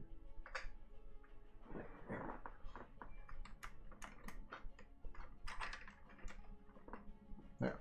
Okay. And then 1, 2, 3. All right. So we got some raiders there. Got a raider here, and we can roll 20-sided dice to see if they can move an additional time. Whoa, they got an 18. So may move the same Dreadgull Raiders again. So it's got to be the same ones. So. All right, here. Okay. So 1, 2, 3, 4, 5. Actually, 3, 4, 5. That wouldn't help too much. I'm thinking. Give me a moment. Actually, we can engage with that one, even though we can do that stealth flying, but we can still engage with this one, I think. Let's see here, medium 5. Yeah, okay, so 3, 4, 5. Alright, so you can attack. And then this one. 1, 2, 3, 4, 5. 1, 2, 3, 4, 5. Oh well, we'll just put this straight over here. It's kind of cool when a berserker charge actually works.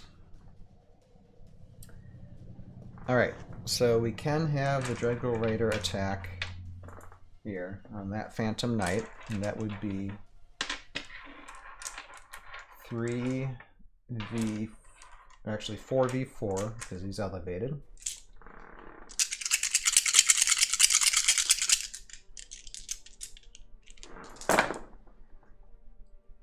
got him. Phantom Knight down. Alright, go Dreadgul Raiders. All it takes is one.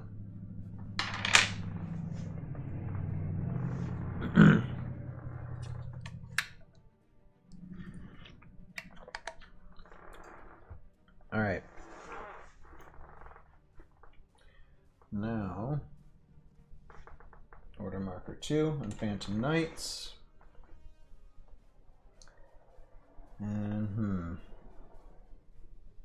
Alright, I'm just going to have to consider that Phantom Knight not in good standing right now.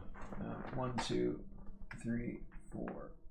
Wait, 1, 2, 3. 1, 2, 3, 4, 5, 6.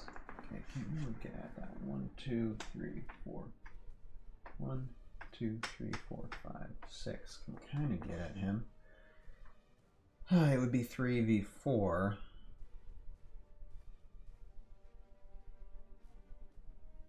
So I just kind of get some of my guys up here. I need to start Jotun in his tracks a bit. 1, 2, 3, 4. 1, 2, 3, 4, 5, 6. Okay. Alright, get that Phantom Knight there. And yeah, let's just attack 1, 2, 3, 4, 5. 1, 2, 3, 4, 5, 6. 2, 3, 4, 5, 6. Okay, you can only get that far.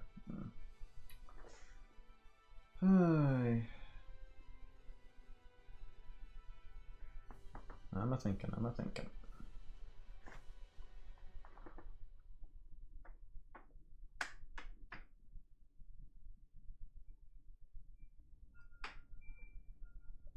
Okay. I'll just move this Phantom Knight here, I guess. And then I'm going to move this Phantom Knight. Actually, right here. I'll put him right here. So that way, Jotun can't really move too much unless he's got to get rid of Phantom Knights, which it might, with Wild Swing, it might be an easy thing to do. But actually, wait. If it is Wild Swing, I'd rather put him up here, so that way that isn't adjacent. Probably good thoughts. Good thoughts on this end. Okay. So that would be 4v4 against Jotun for this this Phantom Knight.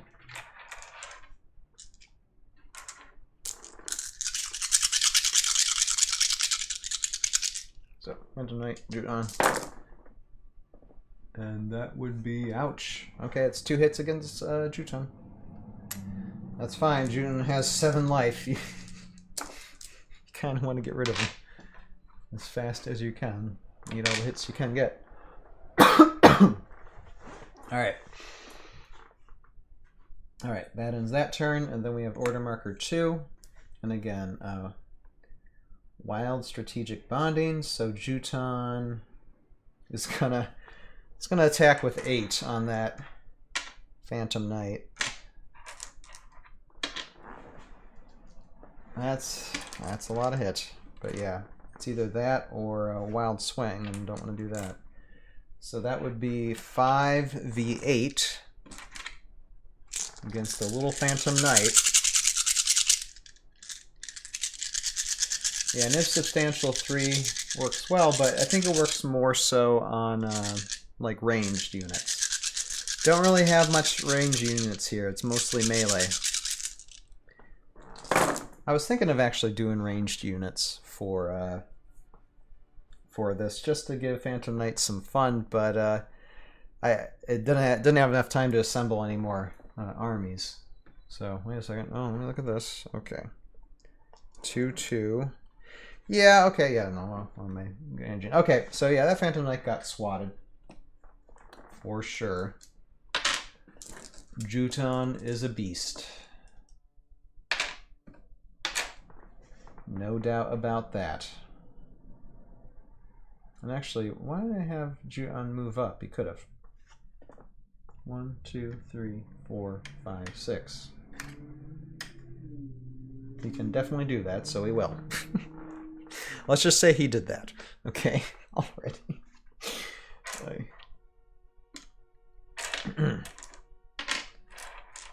That's why we need to put things in order, you know? So you just gotta remember to put things in order when you're actually doing competitions.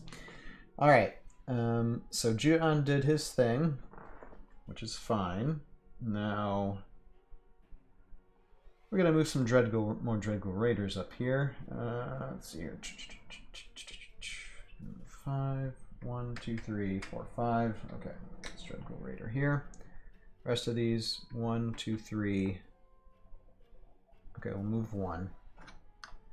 And then this one, put them down here in this bowl so they can attack at least that Phantom Knight. Alright, so we're going to have attacks against Phantom Knights. Oh, wait a minute. Okay, we got Berserker Charge, so hold on a moment. That would help for that one. Nope. Not that time. Alright, so again, so that would be 3 for this top one. It'd be 3v4.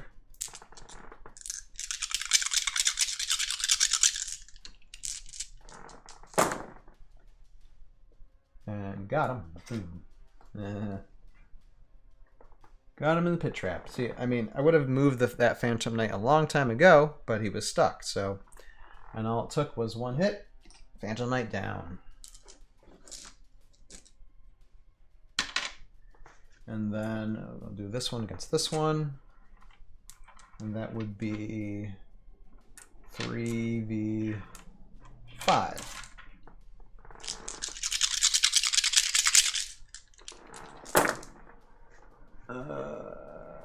That was defended. No, wait. Not defended.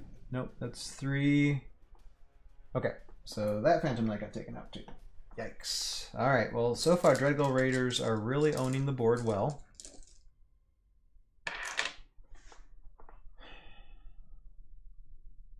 And that's all Dreadgull Raiders can do. So, Order Marker 3 and Phantom Knights. Now we do have one Phantom Knight, and the Phantom Knight can move. So he's a gunna.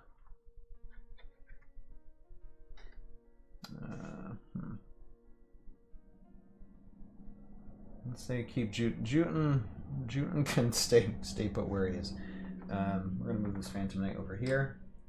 1, 2, 3, 4, 5, 6. Yeah, I can still reach up to him. 1, 2, 3, 4, 5, 6. Okay, this Phantom Knight's going here. And then 1, 2, 3, 4, 5, 6. He's going to hang on that glyph, but not really do anything with it because it's a treasure glyph. And just stay put there, I think.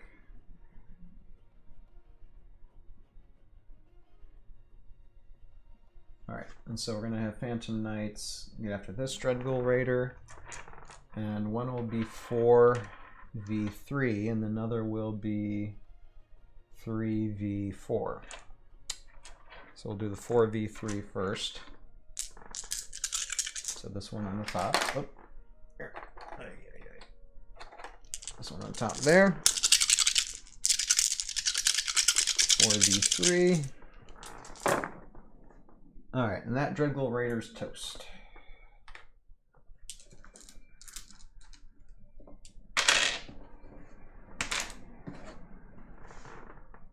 And that's all Dreadgull Raiders can do. So now, that's all Phantom Knights can do. Now Dreadgull Raiders have one last turn for this round. And Jotun,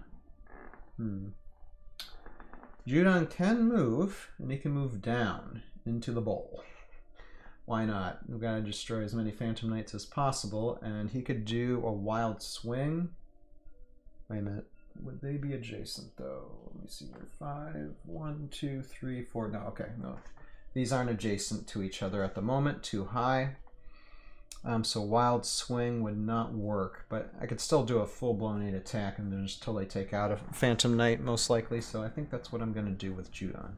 So wild strategic bonding. Jotun is moving down here into the bowl. And I'm going to try and take out this Phantom Knight with a glorious attack of 8. Too bad he's not elevated. It would be an attack of 9. Okay, 8 v4.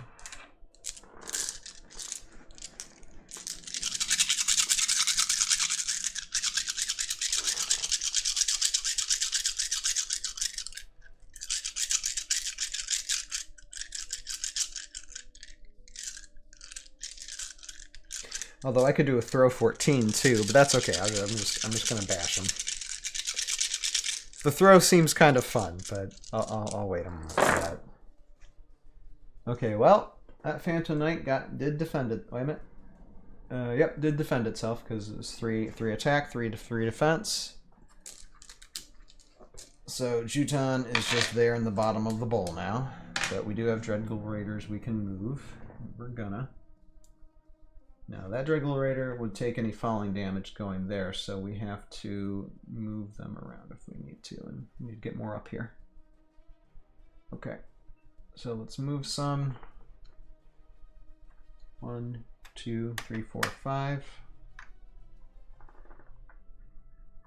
1, 2, 3, 4, 5. This one, 1, 2, 3, 4, 5. Okay.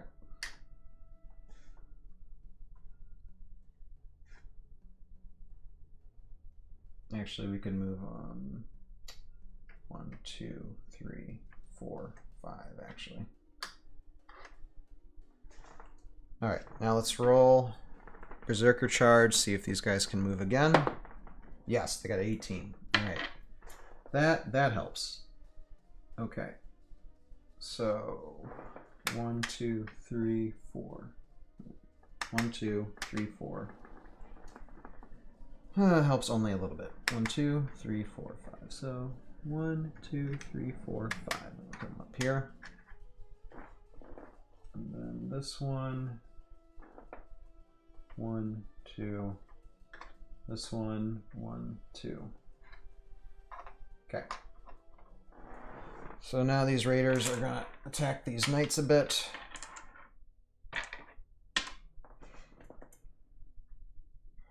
So that would be, all right, we'll start with the first one. Okay, we'll start with this one on that one first. That would be 4v4.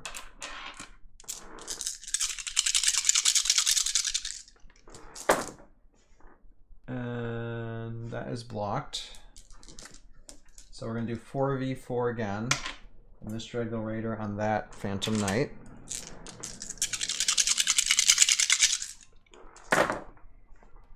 Whoa! How often do you see that actually? 4 shields, 4 skulls. That's a rare one. That's a rare one to happen, but the Phantom Knight did not die. That was kind of like they both just clashed against each other in defense and attack, and yeah, totally offset each other. Alright, so that's Dreadgul Raider's turn for that round, and we move on to the next round. And again, this time, let's see, I've lost almost half my Phantom Knights.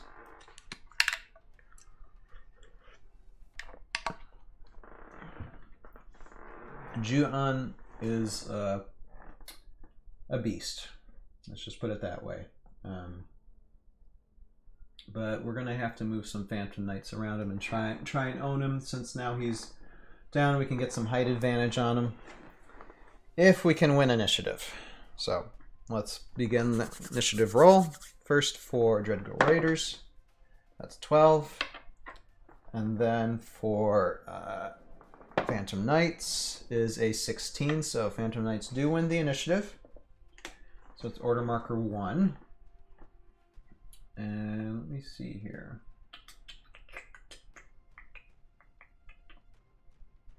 Oh wait, hold on, I'm standing up a second.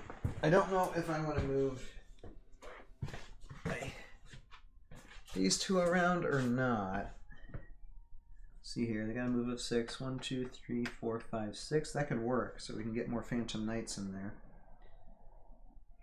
6. 1, 2, 3, 4, 5, 6. I'm gonna work for this one. 2, 3, No. But we can move this one in and swoop this one in as well to like right here. And then move this one kind of out, like right there. That can work. 1, 2, 3, 4, 5, 6. I just don't want them adjacent to each other much. So yeah, that would work. 1, 2, 3, 4, 5, 6. If you don't want Phantom Knights adjacent, then we can Wild Swing can get done, and that wouldn't be good.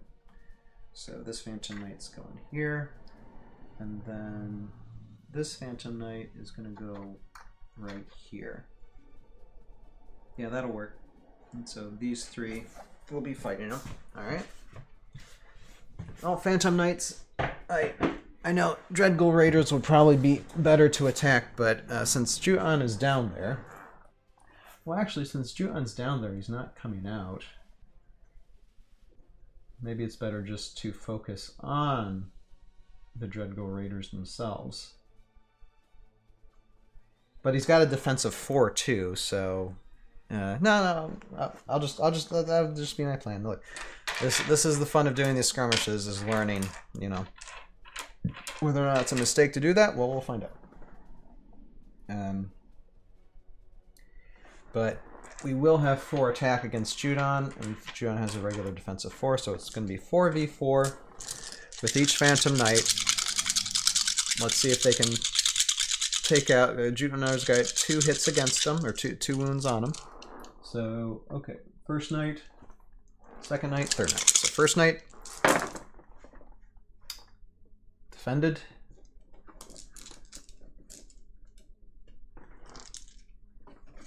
Second knight,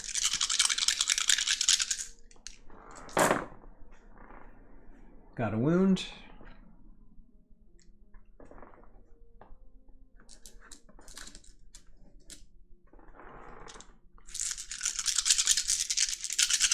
Third knight, blocked. Alright. Oh, it wasn't as well as I wanted it to be. Excuse me. So that is Phantom Knight's turn, and then now Dreadgul Raiders. Again, always this bonding. I might have to separate them and scare them, just focus on Dreadgul Raiders next, because right now Jotun's going to have a hard time climbing out of there. Yeah, actually, now that I think about it, I don't think he can get out of there. He's stuck. That's okay. Mistake. I mean, it's not like, I mean, he can virtually reach almost anywhere in there, but that is kind of a disadvantage on his part. Yeah, it's not good being stuck in there. 'Cause, yeah, I don't think he's got much of a chance now that he's in there. Because let's see here. Wait, movement 6. 1, 2, 3, 4, 5, 6. Yeah. 1, 2, 3, 4. Yeah. He's stuck in there. He's stuck in there, folks. He got in, but he can't get himself out. All right. So Dreadgul Raiders. And we got 3 of those guys. Should we move any more up?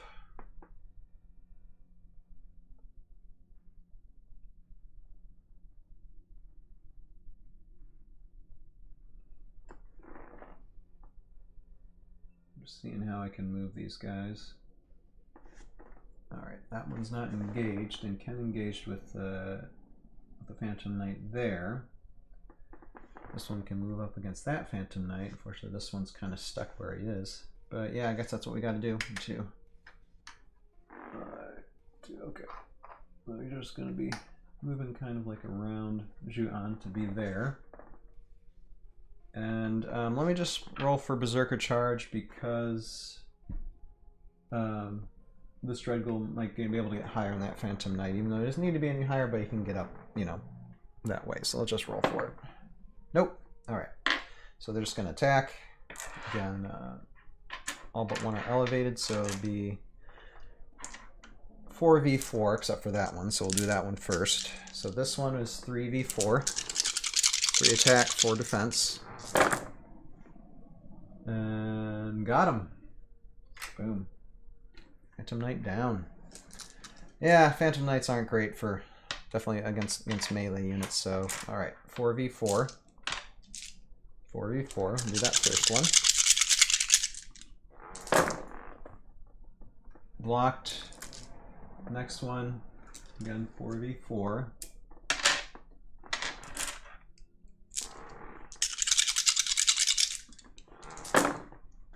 And that is blocked.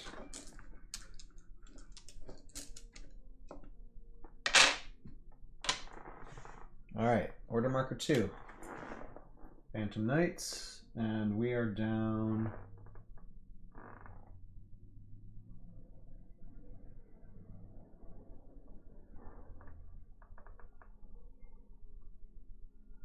Oh yeah, I got another Phantom Knight there. I was thinking, okay, where's my extra Phantom Knight? Because I'm like, okay, he's gone, but yeah, there's one down there. Alright. So these Phantom Knights are gonna like scatter away from Jotun now, like their lives depended on it. And let's see here. We're gonna move this one here. And this one over here. And this one here.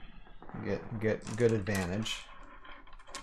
And we're gonna start trying killing some of these Dreadgul Raiders. Alright, so that would be 4v3 on all of them. Hey B-Town. It's giant season, time to hunt. Yeah, well, I mean, Jotun has taken out some Phantom Knights, although now that he got himself down in this pit, he can't get out, because everything's single space. He was on this double space, and then he went down, and I guess that was a mistake. Anyway, we'll see. We'll see how it goes for him, though. Dude, yeah, I know. Hey, you know, it's like when building these maps. I mean, it's a cool map that I have, but when it comes to like double spaced, and the problem is that like Dreadgul Raiders, like Guilty McCreech could work for Dreadgul Raiders, but Guilty McCreech is dead in an instant, you know. So I need to use Jotun and Dreadgul Raiders in a different type of map, I think, to where Jotun can get around. But again, I gotta keep on saying, these skirmishes are for me to learn, you know, things, which I do often. Alright. Anyway, so Knights v Dreadgul Raiders. Dreadgul Raiders got 3 defense. Phantom Knights got 4 attacks, so I'll start with the first one there. And that's Dreadgul Raider down.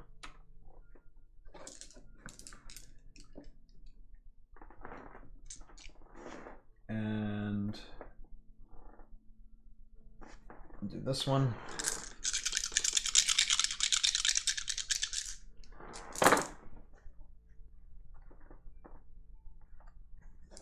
Nada.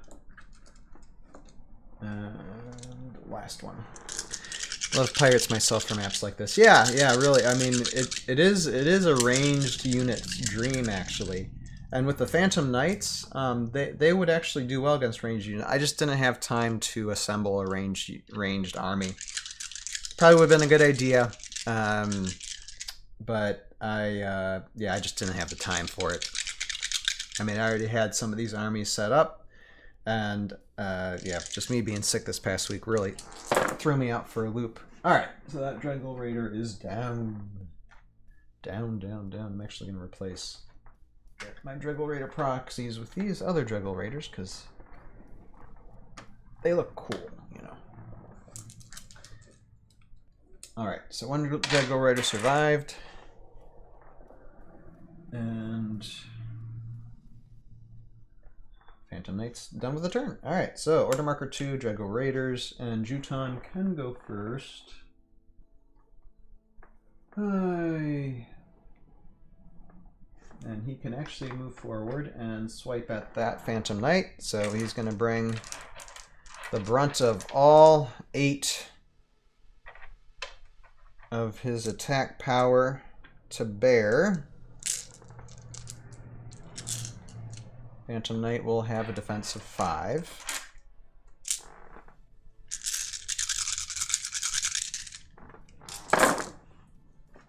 That's a lot of skulls. Yep. Oh yeah, Phantom Knight gone. Boom. Alright. At least Jotun isn't completely useless at the moment. Okay, and then Dreadgul Raiders. We gotta bring some back up here.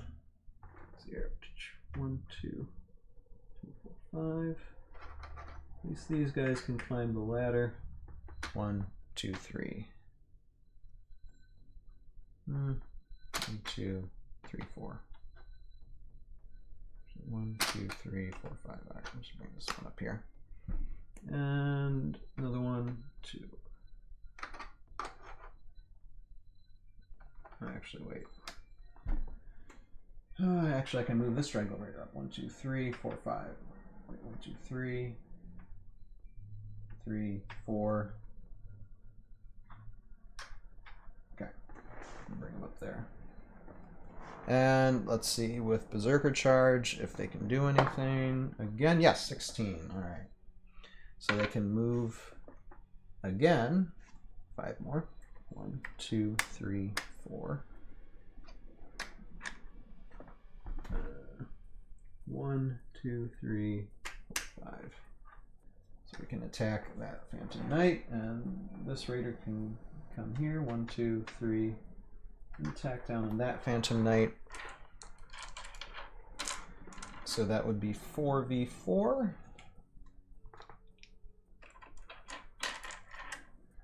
Gotta try to take out these Phantom Knights. Alright. This one here. Yep. Definitely down. And this one here.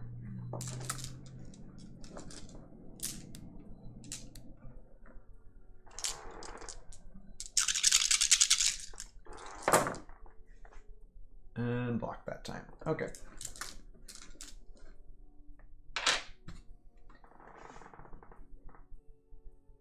Alright. So order marker 3 on Phantom Knights again. And now we only have 2 left. But here. 1, 2, 3, 4, 5.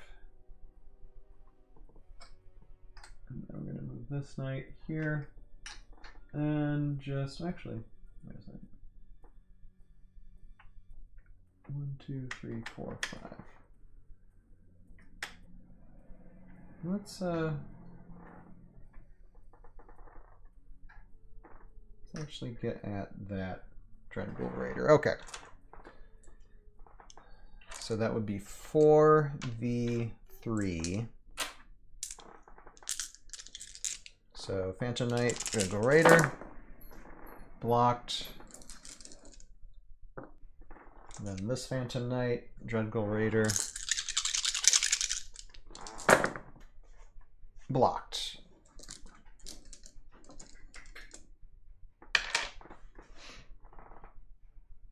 Alright, and then order marker 3, Dreadgul Raiders. And so we can move a few.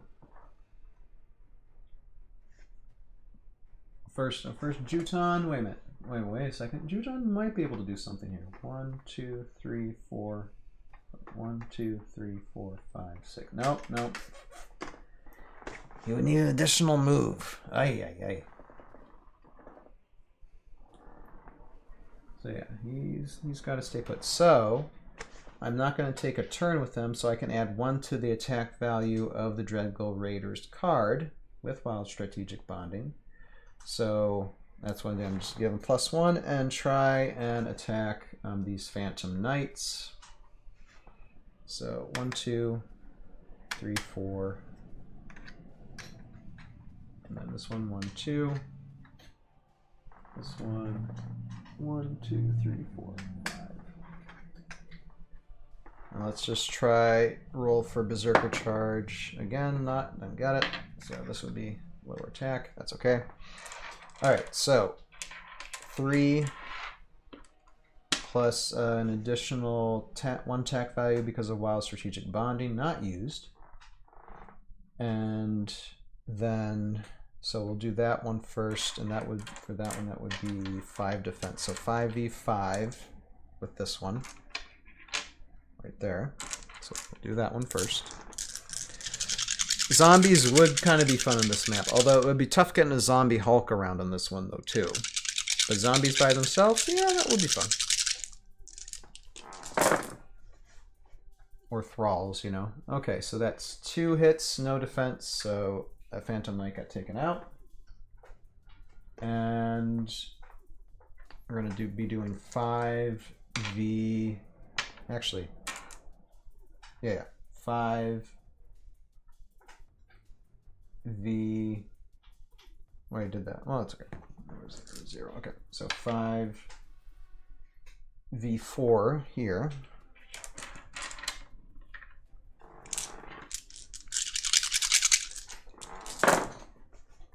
And all you need is 1. You got 2. Alright, all Phantom Knights got taken out. They lasted for actually fairly long against melee squad. Melee squads are like, it's tougher, like for Phantom Knights to do that. Alright, so that ends the round. And now we gotta have Augamo try and come in and finish cleaning up. Which, yeah, that's, I mean, Phantom Knights took out a squad of Dreadguls and put 3 dings on Jotun, so Augamo's got his work cut out for him.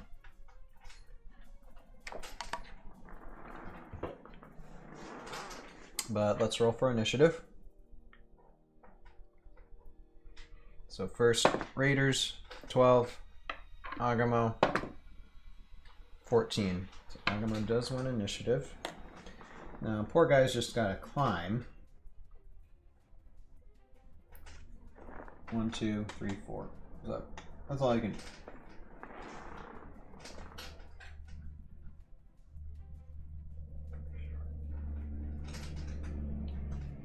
And then, let's see, we're mark 1.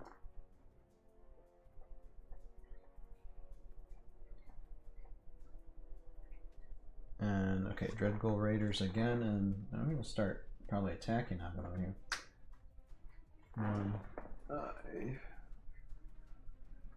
1, 2, 3, 4, 5. 1, 2, 3, 4. And let's do Berserker Charge. Nope. So it's just going to be this Dreadgul swinging down at Augamo there. And think about it.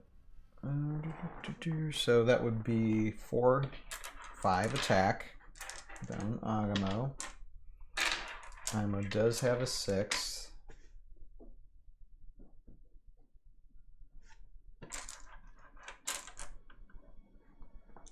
So 6d5.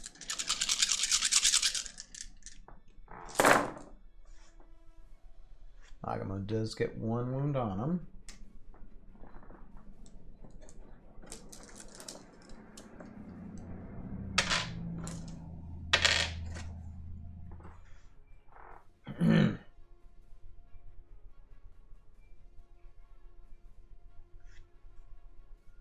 And so that ends Dreadgul Raider's turn. Order marker 2, Augamo again. 1, 2, 3, 4.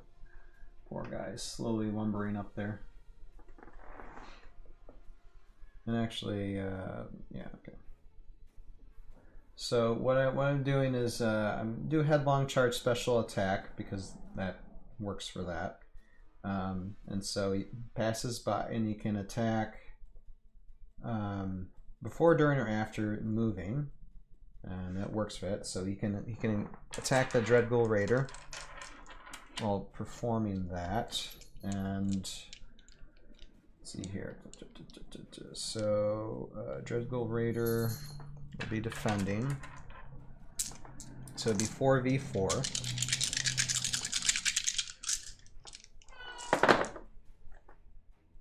And that's 4 hits against 3 shields, so Dreadgul Raider's out. And I have a cat, not happy.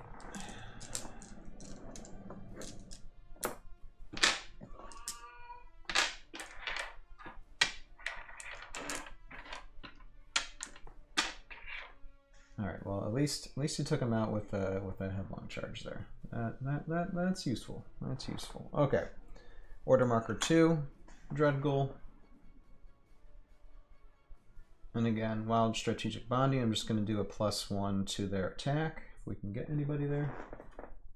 1, 2, 3, 4.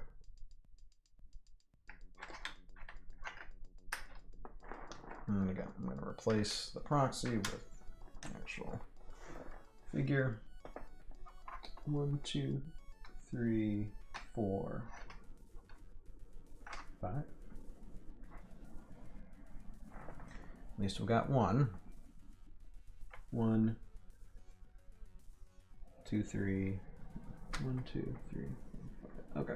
I'm just going to have this one climb the ladder. And let's roll for Berserker Charge. See if we can move more. Yeah, we got a 15, so we can move more. 1, 2, 3, 4. 1, 2, 3. Okay. Alright. And so since Jotun didn't move or anything, they can add 1 to their attack value. So that would be 5 attack against Augamo, who again has only a defense of 6. It's going to be 5v6 for 2 hits. So 1. Blocked.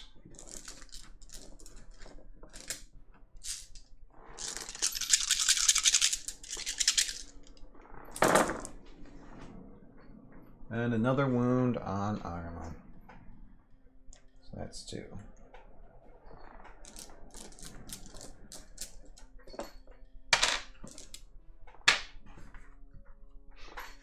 Alright.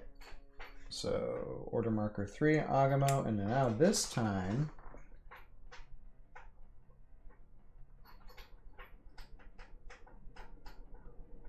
let's see here. I could do a headlong charge.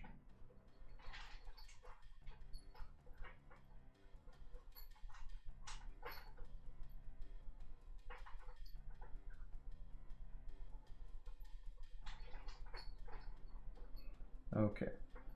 So we can do ramming for this. I'm just reading real quick what we got to do.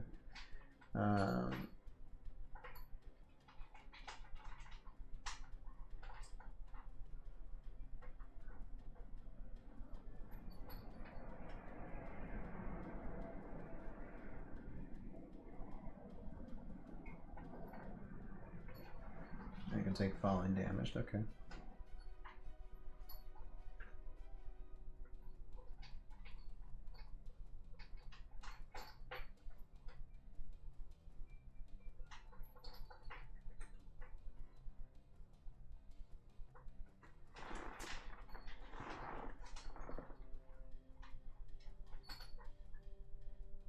All right, so we'll do headlong charge, which is just going to stay put, but you can attack both, and that would be 4v4.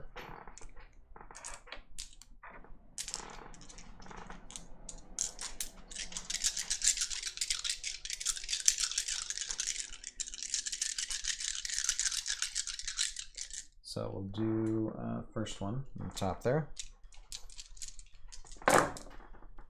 Blocked. Second one.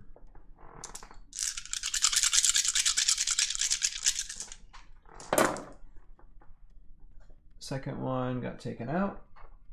Cool. And then let's see here. Okay. So let's try ramming 6. So ramming 6. When a small remaining figure rolls defense dice and is not destroyed by a normal special attack model, immediately roll 20-sided die. Okay, I didn't immediately roll it, but it's still. If you roll a 6 or higher, you may ram the figure. The figure controls the rammed figure. Let's place that figure, if possible, on any empty space within 2 spaces of its current location, with a clear sight of Augamo, but not adjacent to him. The space must be on the same level or lower than its current location. A ram figure never takes any even engagement attacks. A non-flying figure moved lower by ramming can receive any falling damage that may apply, and that might actually be something. So let's roll. Roll again. 2. So of course 2. Okay. Well, that doesn't work. You got to get me that custom. You mean the Augamo? Yeah. Augamo seems like a lot of fun. I mean, not necessarily for this map. Probably a flatter surface, but normally if you're playing competitively, it's not going to be this crazy of a map. Okay, ramming did not work. So yeah, that's all Augamo can do that time. So 3 Dreadgul Raiders and still gonna try and beat up on Augamo here.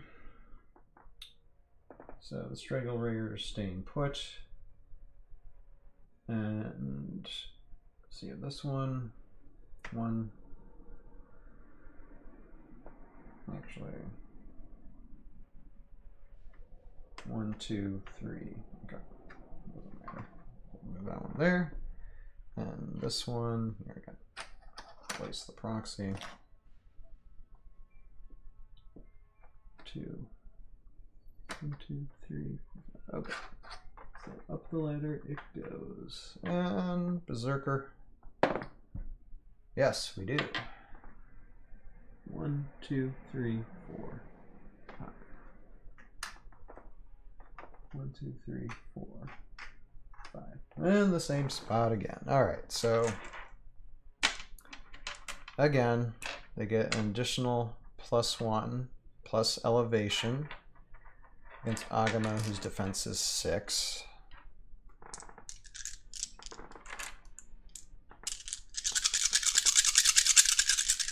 First one. Ouch. Yeah, okay. Agamo's taken out. Boom. That's the game. So Augamo got 2 more wounds on him because that was 4 hits. So that's kind of cool with Dreadgul Raiders. Even if you can't use the strength of your bonding hero, it allows them a +1 in attack and with height on a cornered creature.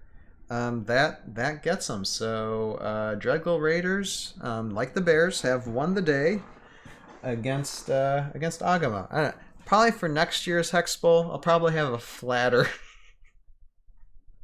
I'll probably have a flatter map. Maybe less of a bowl. Shouldn't have paid the 400. But still good. I enjoyed the fact that Dreadgul Raiders can actually do something with Jotun. I mean, so many people think, oh, I don't want to link them up with Jotun, but Jotun is, I mean, it's 225 points, but with Jotun and Dreadgul Raiders, that's actually a pretty good army. So I'll have to think about using them too. I mean, Dreadgul Raiders aren't usually the best option when it comes to common squads, but I mean, I believe that they're considered like mid-tier. Here, hold on a second. Let me double check on that. With Dreadgul Raiders, they are yeah, okay. Yeah, similar to Death Chasers, these guys have an interesting array of bonding options and potential to hit hard, and that they can do. I mean, if they just took out Augamo by themselves, B+. So yeah, that's fair. I'd say mid-tier, little over mid-tier for Dreadgul Raiders. So yeah, that is that game. So this next skirmish is done. Now I got to set up for the final skirmish, which will be Augamo Phantom Knights against dwarves. To be more specific, Axe Grinders versus Dorim, the Bulkhead Brawler. So Axe Grinders original Heroscape, Dorim is AoA. So we're going to bond those together and see how they function. And here, hold on, let me get the 295, 3. Here, I'm just double checking on the points. Okay. 355.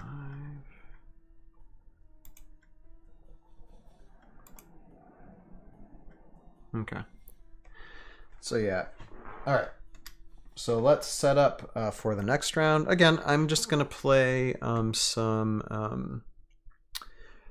of my stop motion animated stuff, but it's gonna take I think it's gonna take a little bit quicker to set this up, and we will get started in a few minutes.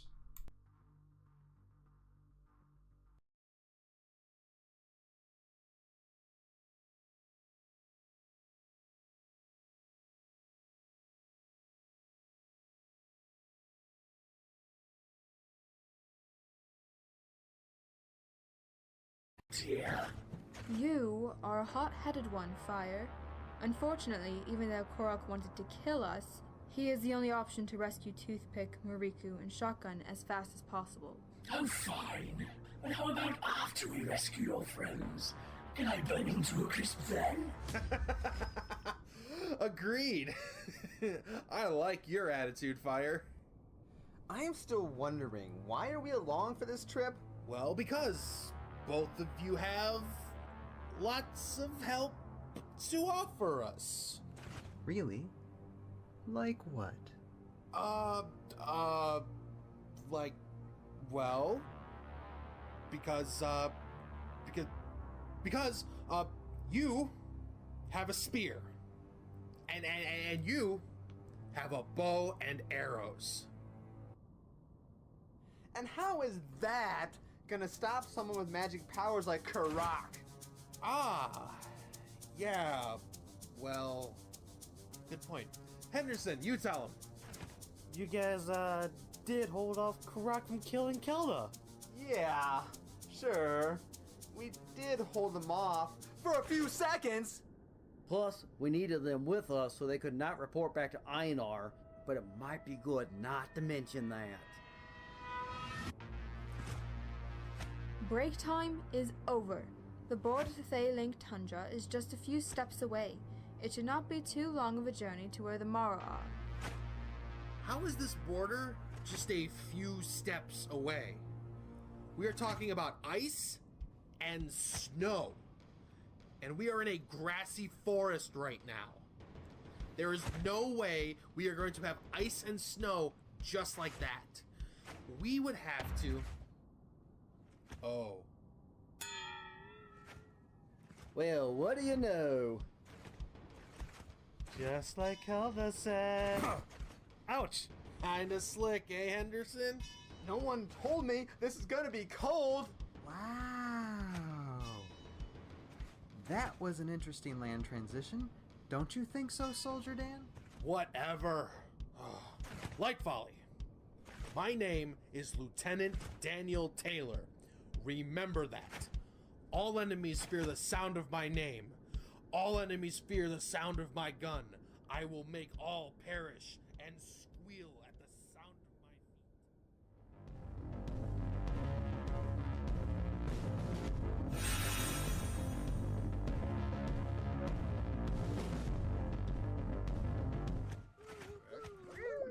Establish a perimeter, but stay out of sight. Tobakra, see to it. Nigoksa, follow me.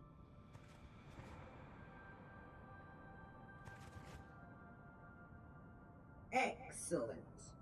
From what Kirak told me, where we place each elemental is important to begin releasing the seal. First at the north standing space is the prime air elemental.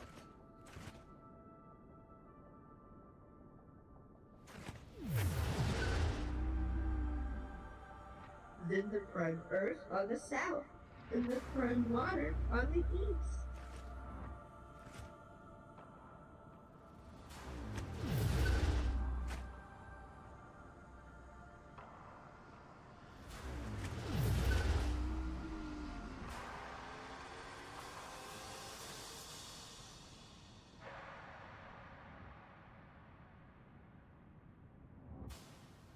Now we wait for Kirak to show. Yes, we are going to be hidden when they arrive, as was Kirak's plan. But I have a plan of my own. Are they staying put? Yes. Once they entered into the ritual circle, they cannot move.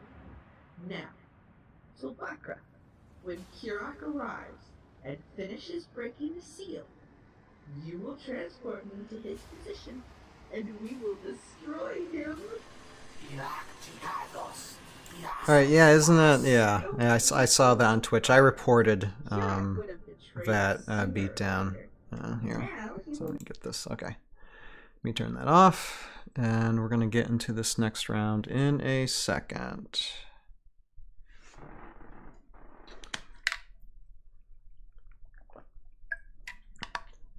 And actually, it's like... I was when we start, like around, yeah, like around 1:30, I think we started. Okay, thank you, Beatdown. Thank you. I started around 1:30. I thought it was going to take until 6 o'clock to get through all 3 of these skirmishes, but we seem to be doing pretty good.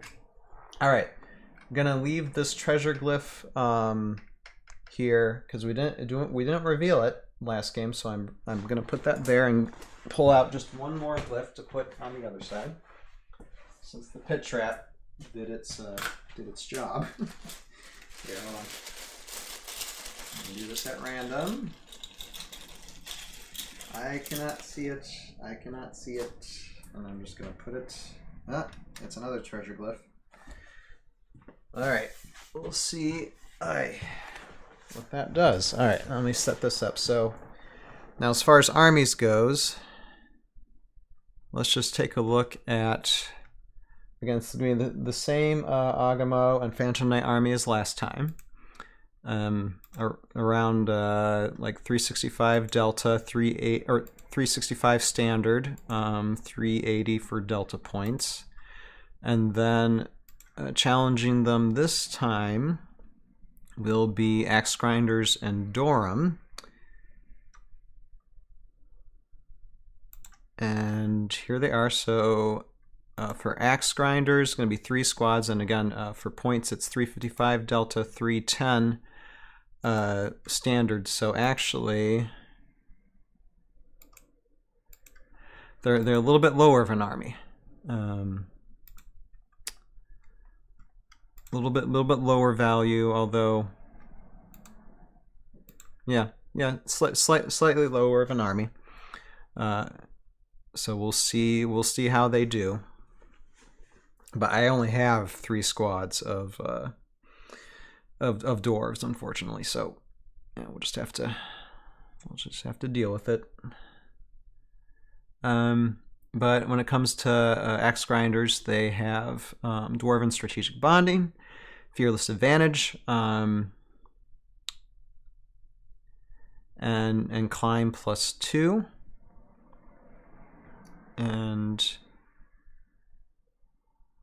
And Fearless Advantage might help against Augamo, so we'll see how they do. And then Dorim, Bulkhead Brawler.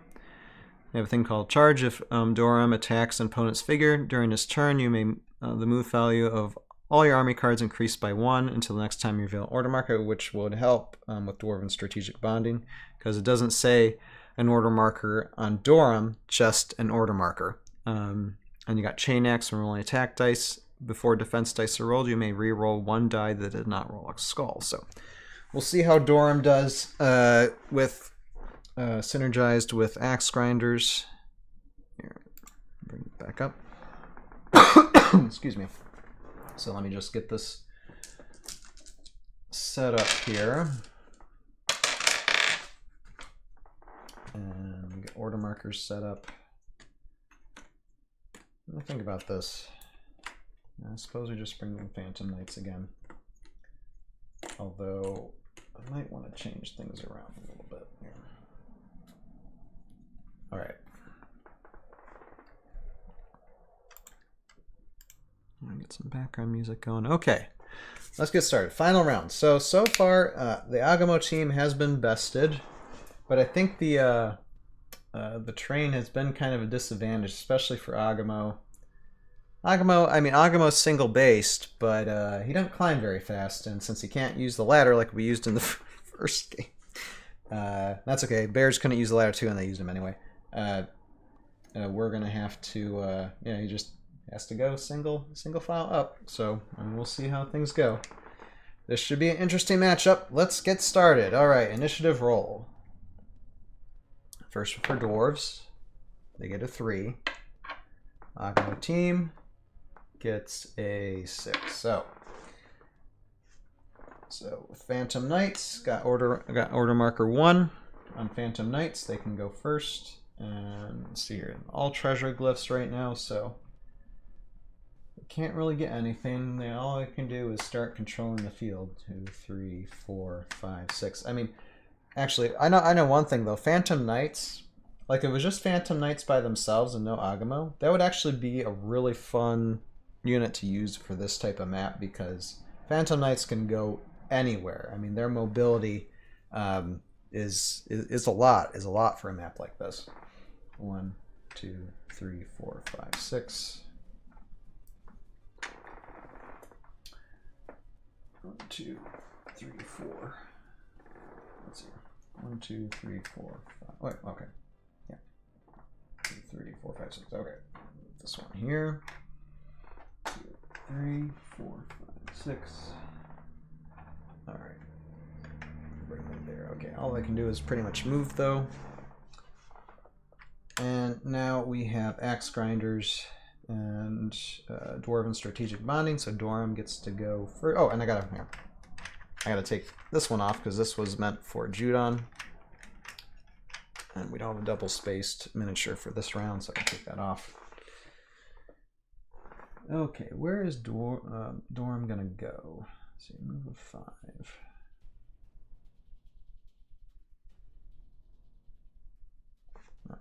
1, 2, 3, 4.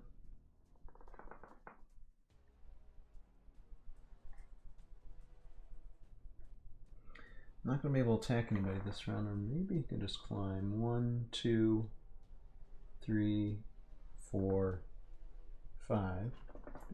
2, 3, 4. I actually started them here. Hold on a second. I'm going to do a quick switcheroo. 2, 3, 4, 5. Okay.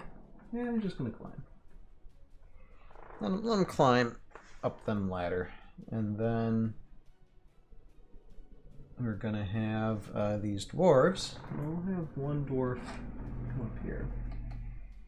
1, 2, 3, 4, because they can.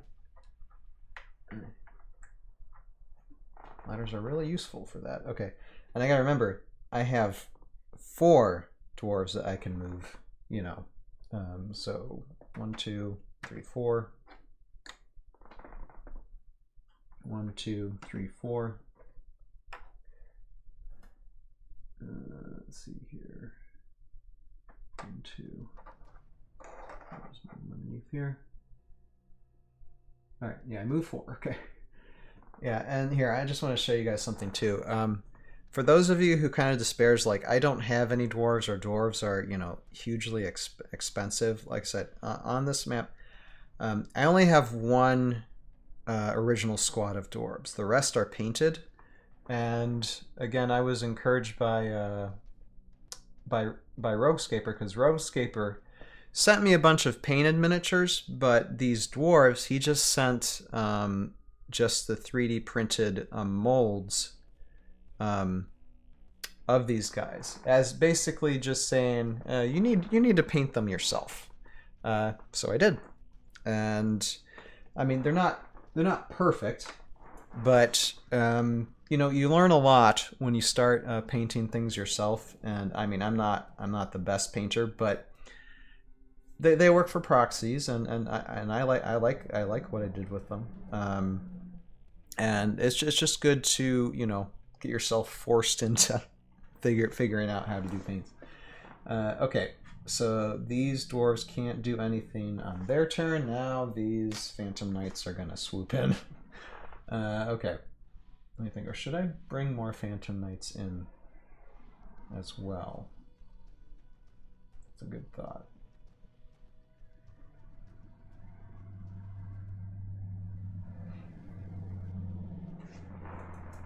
Maybe I'll just use one to attack, because they're going to be kind of hard to attack these, because these guys are kind of tiny. Tiny, small, small, tiny. 1, 2, 3, 4, 5, 6. 1, 2, 3, 4, 5, 6. Okay, move one here. 3, 4, 5, 6. Move one here. On top of the treasure glyph, but not going to be, can't do anything on it. And then what I'm going to do is move, because I gotta stop these guys for a minute. So I'm gonna move this Phantom Knight here to like start attacking down that axe grinder. In essence, bottleneck everything. So that would be an attack of 4.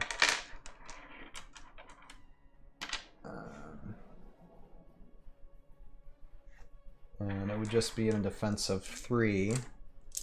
Because Phantom Knights are neither large or huge.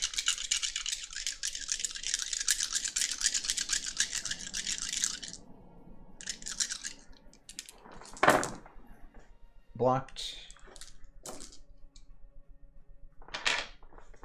That's okay.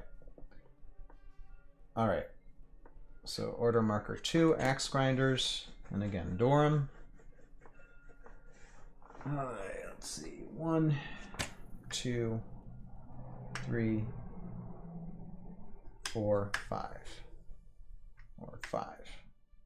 This is 1, 2, 3, 4, 5. So we can attack. Where did I have that dude? Right there.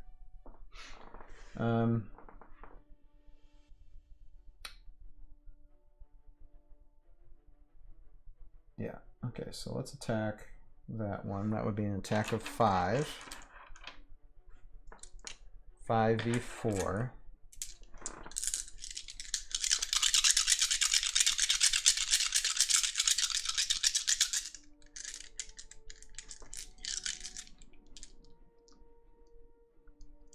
Okay, and he's got a chain axe ability to where, okay, well, it doesn't matter too much. I can re-roll one die that does not roll a skull, so I'm just gonna remember that for chain axe, which really doesn't matter too much because no defense, so Phantom Knight got taken out. Now when it comes to a charge, now axe grinders have a movement increase of 1, so instead of moving 4, they can move 5. So 1, 2, 3, 4, 5. 1, 2, 3, 4, 5. 1, 2, 3, 4. There, so that is moving 3, and then this 4th one we're just going to attack. Not going to move it, just going to attack. And that would be an attack of 3. 3v5 against Phantom Knight. It's tough, but, you know, what can you do? Oh, we're going to move these off. Hold on.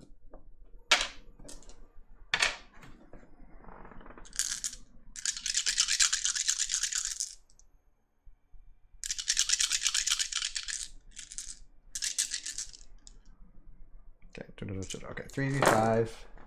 Woo! Took out another Phantom Knight. I guess that helps if you roll all skulls. No defense. Excuse me.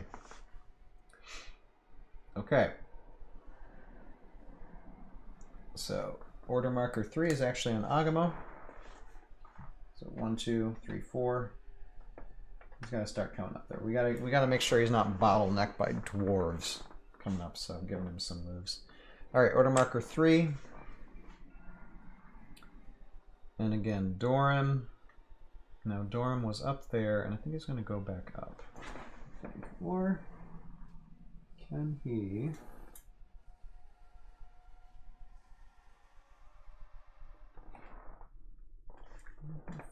1, 2, 3, 4, 5. find a way to get up there to get to this treasure glyph. Although I think he's going to be engaged with too many people, though, over time to actually get there. So it might be better for him to get to that treasure glyph. It just depends on what treasure glyph is good, and you just don't know until you reveal them. 1, 2, 3, 4.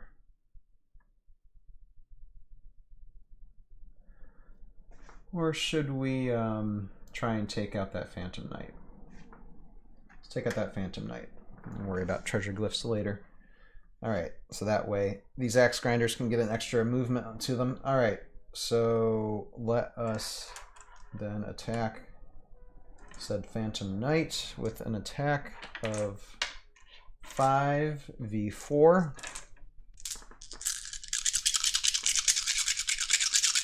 I have money on the dwarves. Yeah, I think the dwarves will have slight advantage too against Augamo.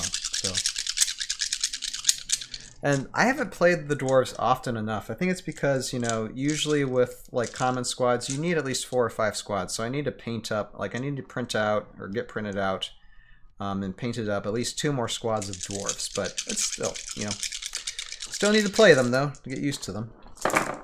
All right, and then I can roll an additional one. Nope. Okay, so Chain X applied, and Knight did defend him. But that still means Axe Grinders can move an additional 1. So what we're going to do here is move up 1, 2, 3, 4, more than enough to take a swing of that Phantom Knight. This one, 1, 2, 3, 4. Same with this one.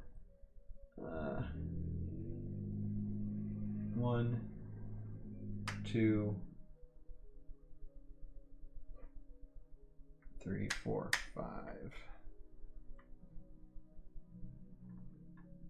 Wait, 1, 2, 3, 4, 5. Not quite. I'll still bring him here. 1, 2, 3, 4, 5. Or in this case, here.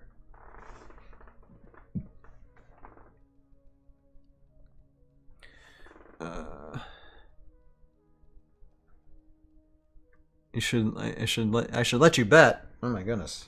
I wouldn't. Oh, the thing is, I wouldn't want to bet for me or against me.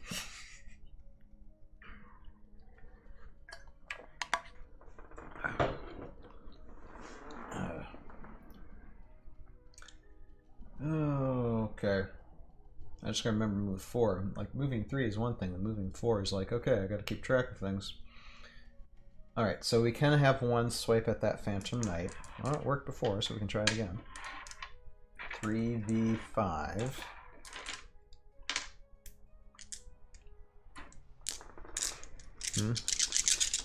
Weird add emotes on here.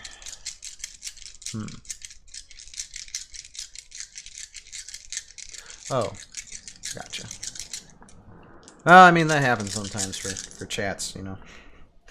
Alright, so that's 3v5.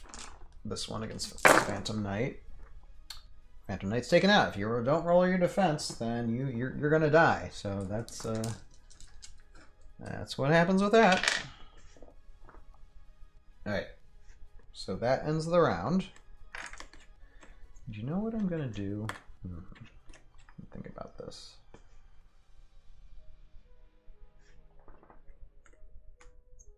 I think I'm gonna change my strategy for Augamo just to come up and start wreaking havoc a little bit, and then save the rest of Phantom Knights in reserve. Yeah, I think we're gonna do that. All right, let's roll for initiative. Dwarves first. They get a 7. Augamo gets a 16. So Augamo does go first. Order marker 1 is on Augamo himself. 1, 2, 3, 4. And all he can do is move. Order marker 1, dwarves. Let's see our Dorim.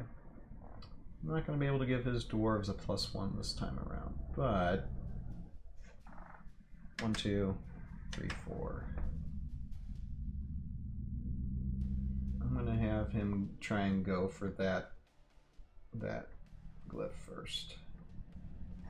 So he's going to move up here, and then axe grinders. Let's see, what can axe grinders do here? I got one here, but I can move some more around this way. 1, 2, 3, 4. 1, 2, 3, 4. And then 1, 2, 3, 4. And then we're gonna, so we move these three, gonna attack with this one. And that is 3v4.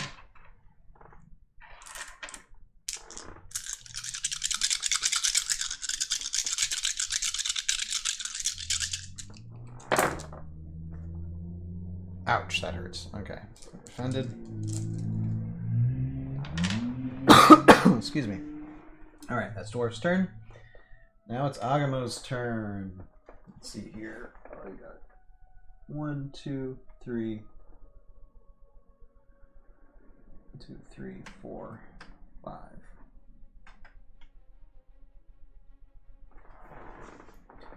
Alright, he's there. Augamo is in the bowl. Well, there's not much you can do right now, but he's in. Alright, order marker 2. Dorim sees him, but he's like, yeah, waiting for a second. Okay. 1, 2, 3, 4, 5.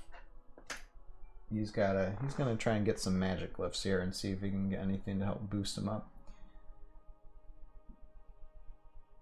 Alright, and then dwarves. Okay. 1, 2, 3, 4. Alright, dwarves against Augamo. We'll see what happens. 1, 2, 3. Right. So those. Okay, 1, 2.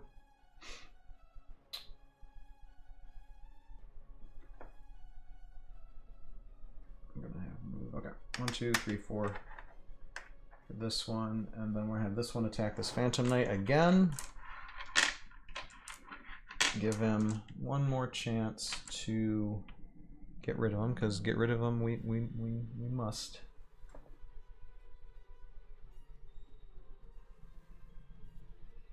Or should I just have him?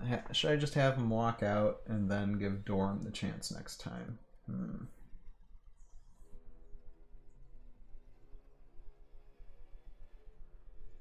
Because Dorim would probably be able to take him.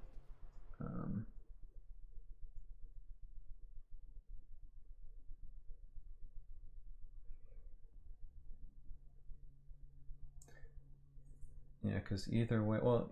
It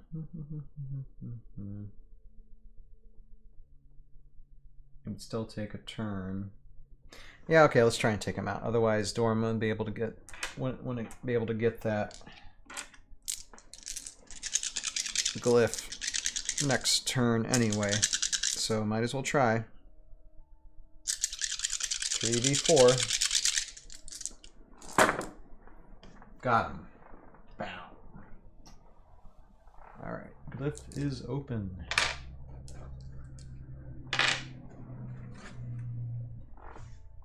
Okay, and then we can try and attack Augamo here. And so now we do have Fearless Advantage. Additional attack dice, so that would be an attack of 4 against Agamo's defense of 7. He would have a higher defense anyway. So that is fine. It's elevated.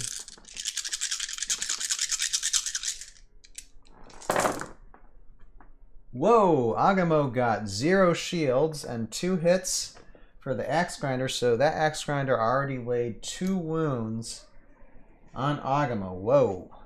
Whoa, whoa, whoa.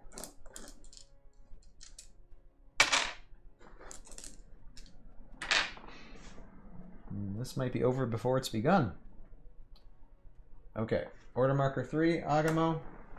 And Agamo's not going to take that line down. Okay. So, headlong charge special attack. And this time, 1, 2, 3, 4. And we can attack with 4.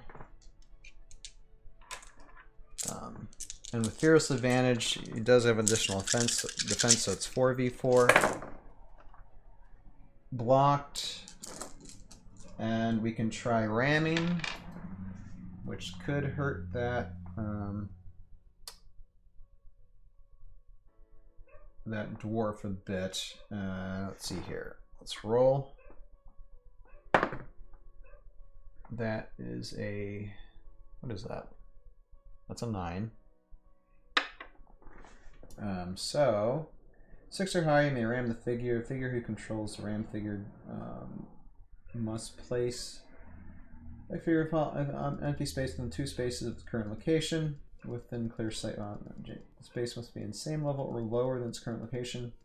Ram figure never takes something. Okay, so yeah, so he rams them, so he brings them down 1, 2, and I believe that's falling damage. Let's see here. 3, 1, 2, 3, 4, 5. Oh no. No, it's a small 3, but when moving up and down levels of terrain, they may double their height, so that would make him a 6. So he doesn't take any falling damage, but he does go all the way down there to the bottom of the bowl. So that's all Augamo can do at the moment, which is fine. And then we have order marker number 3, and we're going to have Dorim claim his prize. Let's see what we got. Alright, okay. Oh, okay. That might help. Heroic rune. Oh, here. Attack of 1. Let me just... I'm pretty sure that just means you get +1 attack, but let me see what it says here for this treasure glyph. Let's see. Where are you? Oh, there it is. Okay, so this is a permanent treasure. This figure adds 1 additional attack die when making a normal attack. So yep. So Dorim gets attack +1, so that will be useful. That will help him out.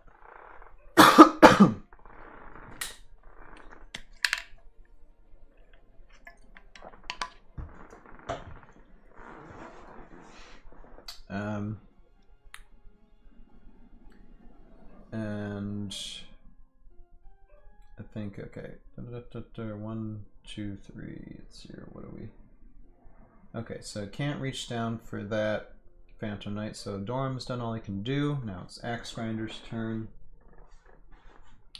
And they just get their move of 4.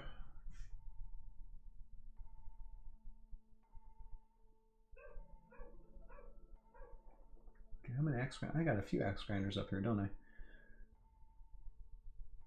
Alright, well, since this dude's down here anyway, I can't reach him though. That's stinky.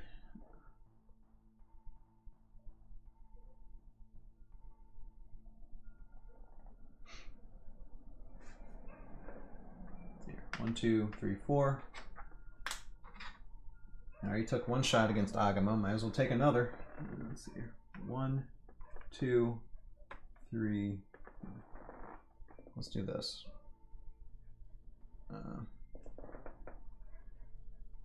1, 2, 3, 4. That one. So 1, 2. 1, 2, 3, 4. For this one, so that's 3. Then 1, 2, 3, 4 for this dwarf, and we can attack with this one. Excuse me. So that would be an attack of 4. 4v7. 6, 7. All right, let's try it. Worked last time. Whoa, and it worked this time too. Whoa, whoa, whoa. Hold the phone.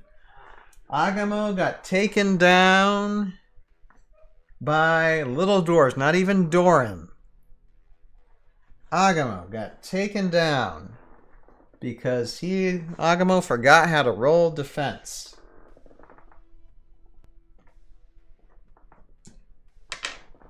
Have you ever seen anything like it, folks? Well, they're dwarves, so. And that ends the round. All right, so without their hero, Phantom Knights have got to rely on themselves now. Augamo didn't really do hardly anything. Wow. That's just impressive. Like 2 swipes that Axe Grinders did against Augamo. And it's not that Augamo didn't have adequate defense. He just blanked his defense twice, and that allowed enough wounds to get in to take Augamo out. That's impressive. That's like the dice gods going for the dwarves for this round. So I guess if you placed your bets, that's it. But not over just yet. We still have a little bit of Phantom Knights, so let's see what the dwarves do against them. But yeah, this is more or less the dwarves game, I think. Definitely, if I were playing this type of game, yeah, I mean, and even if again, when it comes to point value of the dwarves, they are a lesser point value than Augamo and Phantom Knights, but they have that advantage of huge figures that Augamo got taken out in 2 swipes. That's just impressive. All right, let's roll for initiative. Dwarves 2, Phantom Knights 16. So Phantom Knights do go first. Let's see if they can let's see if they can try and reassemble here. 1, 2, 3, 4, 5, 6. Okay. So we're going to be trying to take out 1, 2, 3, 4, 5. 1, 2, 3, 4, 5, 6. We're going to try to take out as much of these little dwarves as possible. All right. So this would be 4v3.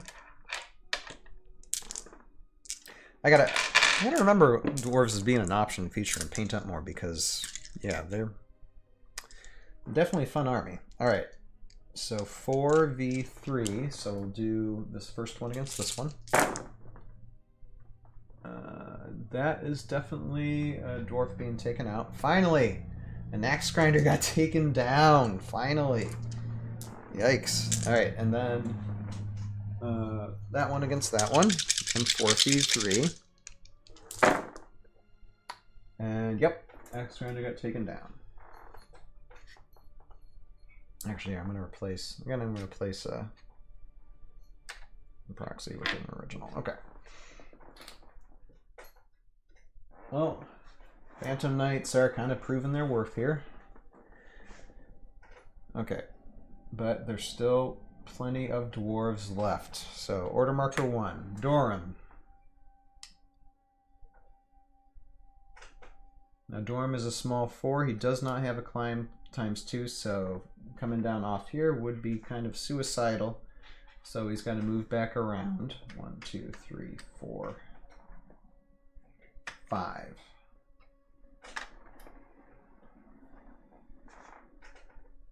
And Dorim's got all 5 life, so yeah, we're gonna have to, like Phantom Knights, they're gonna have to be taken all out. They're gonna have to be taken all out in order for dwarves to really earn their win. All right. So we gotta move some dwarves here. Let me see.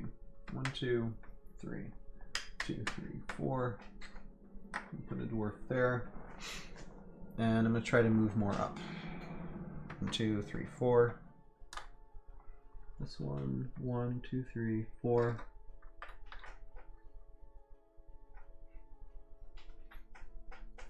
Okay.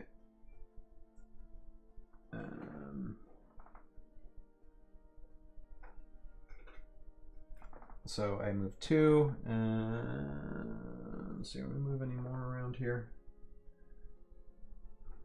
1, 2, 3, 4. Bring one up here too. Well, you probably get snuffed out pretty quickly, but need someone that can go around. All right, so we can attack 1. So this would be 3v5. It's okay, it's worked before. So this dwarf against that Phantom Knight. Not that time. Blocked. And that's it. So order marker 2, Phantom Knights. Phantom Knight is good. Let's see, 1, 2, 3, 4. 3, 4, 5, 6. No, not there.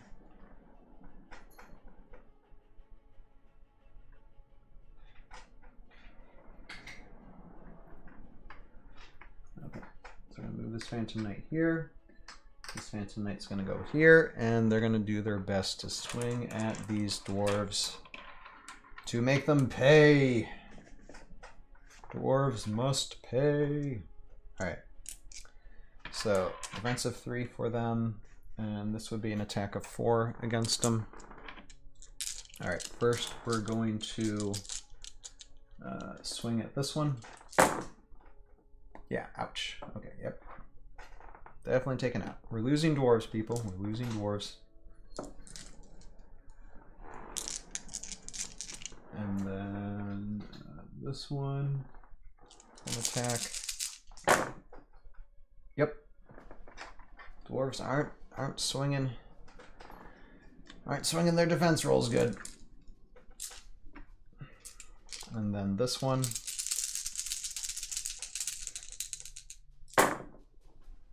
Yikes. Oh, dwarves ain't gonna last long if they can't even put a defense, and then they got like Phantom Knights rolled all skulls, like nearly all skulls for each of those attacks. Wow. Now let's see what the Phantom Knights can keep on doing. Alright, order marker 2. Alright, now Dorim might have something to say about all this. 1, 2. We'll take a swing at that Phantom Knight. And since he's got, let's see here, attack of 4, +1 elevation, +1 for heroic ruin. So that's going to be a 6 swing against a defense of 4.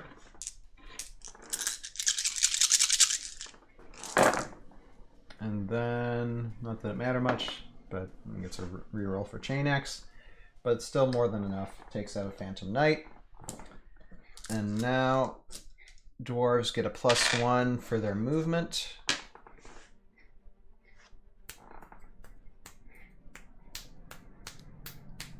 Here, hold on a second.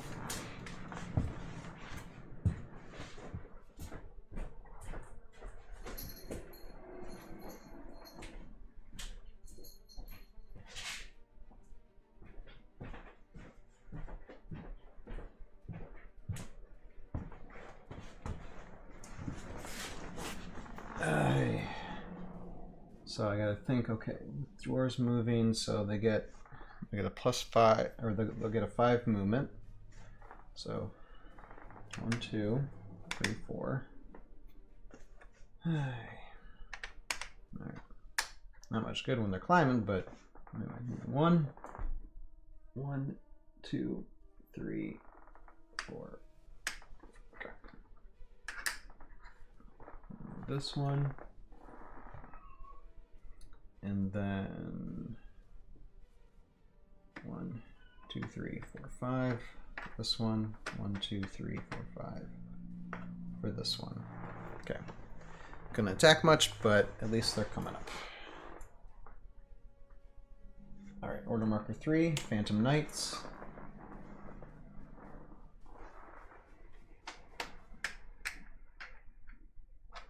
Okay, move 1 there. Move these 2. 1, 2, 3, 4, 5. Here they come. 2, 3. Alright. I'm gonna attack again. So, gonna swipe against Dorim. Actually, forget about Dorim. I'm just gonna try it. I'm gonna try to kill as many axe grinders as possible, because without that bonding synergy, then yeah, I'm gonna try and leave Dorim alone. Well, Dorim only has a defense of 3 though. Oh no, we'll try and swing at him. All right, first let's try and get this axe grinder here on the bottom. That would be 4v3.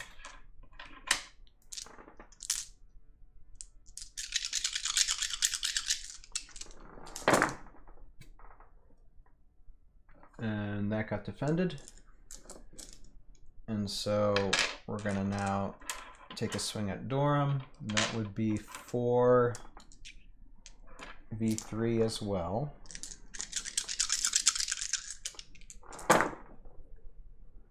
And Dorim took 1 hit.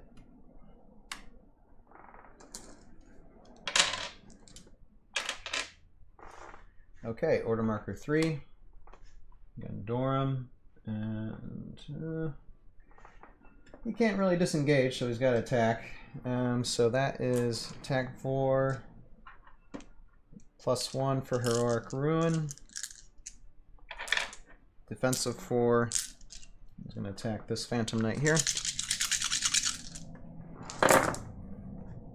And then roll for additional, although it doesn't matter. But just to increase the pain. Okay, Phantom Knight down. Alright, we got 1 squad of Phantom Knights remaining. I think the best strategy in the future is just attack the dwarves and try and stay away from Dorim as much as possible.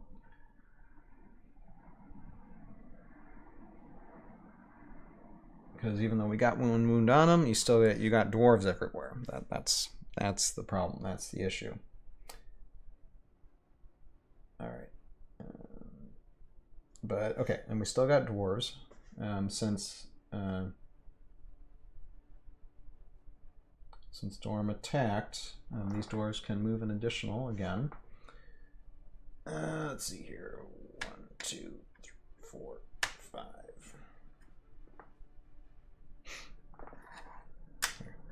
Just move that one up there. We're going to use these 2 to attack. 1, 2, 3, 4. 1, 2, 3, 4. Run up, boys, run up. Okay. So, first dwarf is going to have an attack of 4, so it'd be 4v4. Blocked. Second dwarf will have an attack of 3, so 3v4. Actually, 3v5 because the Phantom Knight's elevated.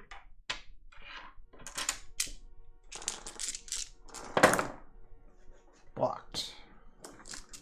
Actually whiffed, then blocked. Alright. That ends the round. So, coming in, this is probably, well, maybe not the last round, but we're coming in close to where we got 1 squad of Phantom Knights left against almost 2 squads of Axe Grinders and 1 nearly fully charged Dorim the Bulkhead Brawler. I don't think it's going to end well for the Phantom Knights, but I mean, it's still kind of early. We're having some fun, so we're just going to do this until the bitter end. Alright. Let's roll for initiative. Dwarves first. We got 12. Phantom Knights. Got a 15. Phantom Knights go first. Bring this Phantom Knight up. 1, 2, 3, 4. 1, 2, 3, 4, 5. 2, 3, 4, 5, 6. Phantom Knight can't do much right now at the moment, but this Phantom Knight is definitely going to go right here. 1, 2, 3, 4, 5, 6. 1,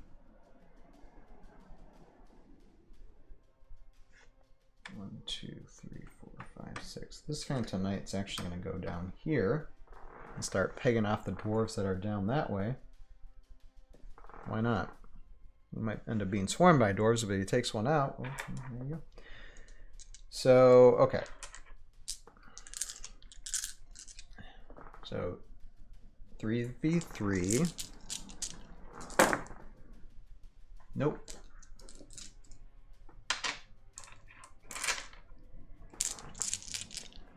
Four v3. Blocked. Alright, well, dwarves finally did some blocking. Okay. Order marker 1. Dwarves. And Dorim. I guess Dorim can keep on his quest and try and get that treasure glyph before time runs out. 1, 2, 3, 4.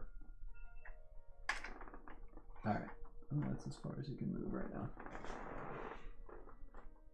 And then dwarves.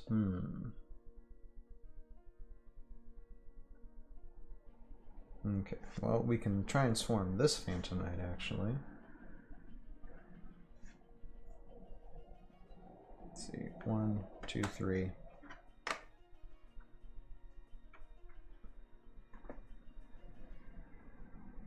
And we'll attack with these two. Gotta attack, try and attack this Phantom Knight.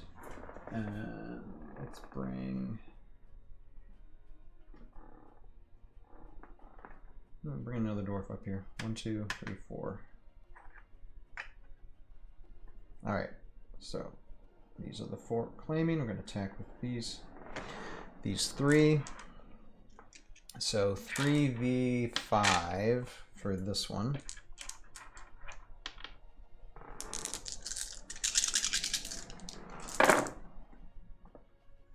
Nope. 1's all it takes.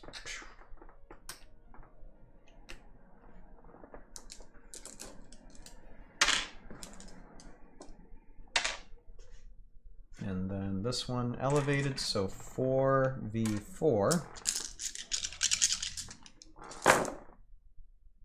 Yep.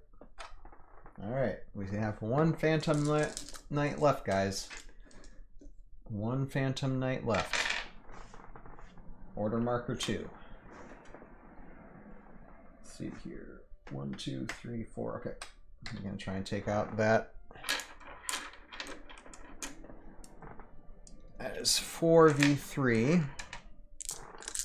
Try and take out that dwarf. Got him.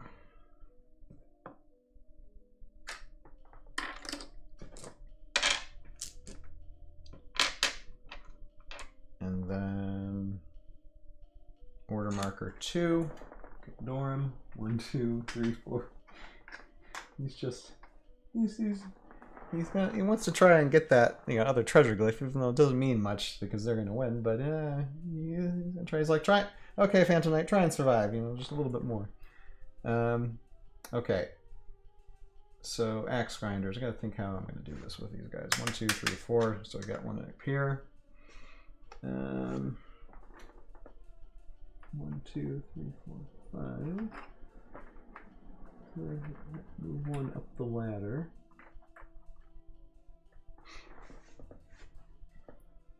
So we move 2.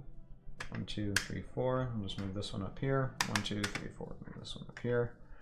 We'll attack with 1. Well, let's see if this is game. 3v4.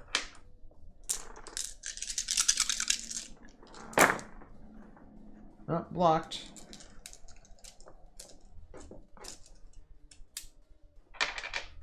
Alright. Order marker 3, Phantom Knight. 4v3.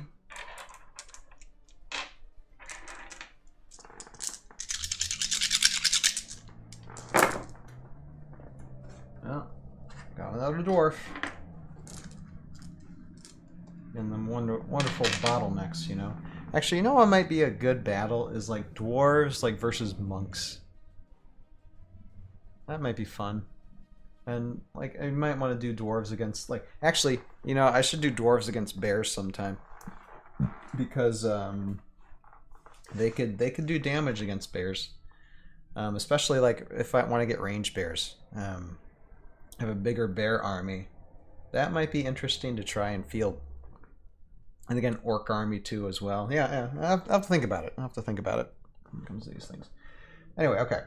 So that one took out that. So that order marker 3, axe grinders order marker 3, and Dorim. Let's see here. 5. 1, 2, 3, 4, 5. Like, just stay alive for me. Just stay alive for me, Phantom Knight, so I can get that treasure. All right. Let me see. 1, 2, 3. Okay. So it is on level with that Phantom Knight. And 1, 2.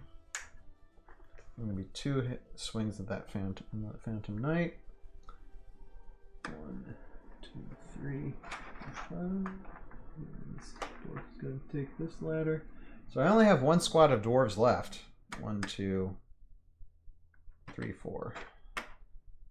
1, 2, 3, 4. Yep. Actually, not 1 squad here. I already moved. Oh, okay. So I moved those 4. I actually got a squad and want +1. Okay, so these 2 are going to attack Phantom Knight, and we're going to do, so it's going to be 3v5 for 1.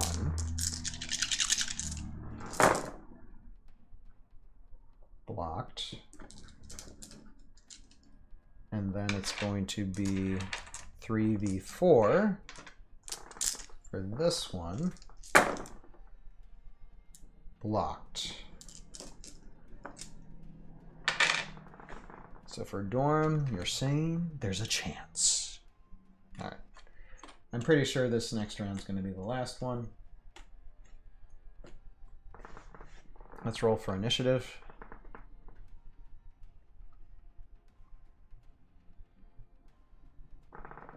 Dwarves, 15. Phantom Knight, 3. Okay, dwarves do go first. So Dorim, 1, 2, 3, 4, 5. So close. So close. Yet, probably no cigar. Okay, and this dwarf has to stay put. Let's see, 1, 2, 3, 4. 1, 2, 3, 4. You can't do much else with any other dwarves here. Like there. That's it. So, okay. Dwarf. Elevated 3v5. Hey, Shinobi Mystic, how you doing? Blocked. And then 3v4 for this one.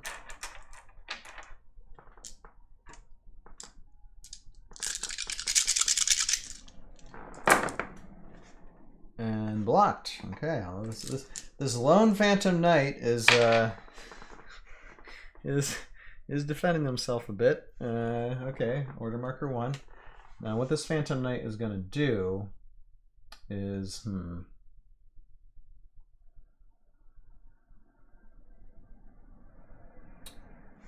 tell you what this Phantom Knight's going to do. I'm going to take on Dorim. That's what this Phantom Knight's going to do. No, I'm not going to allow you to have access to that treasure glyph. I am going to try and hurt you. 3v3.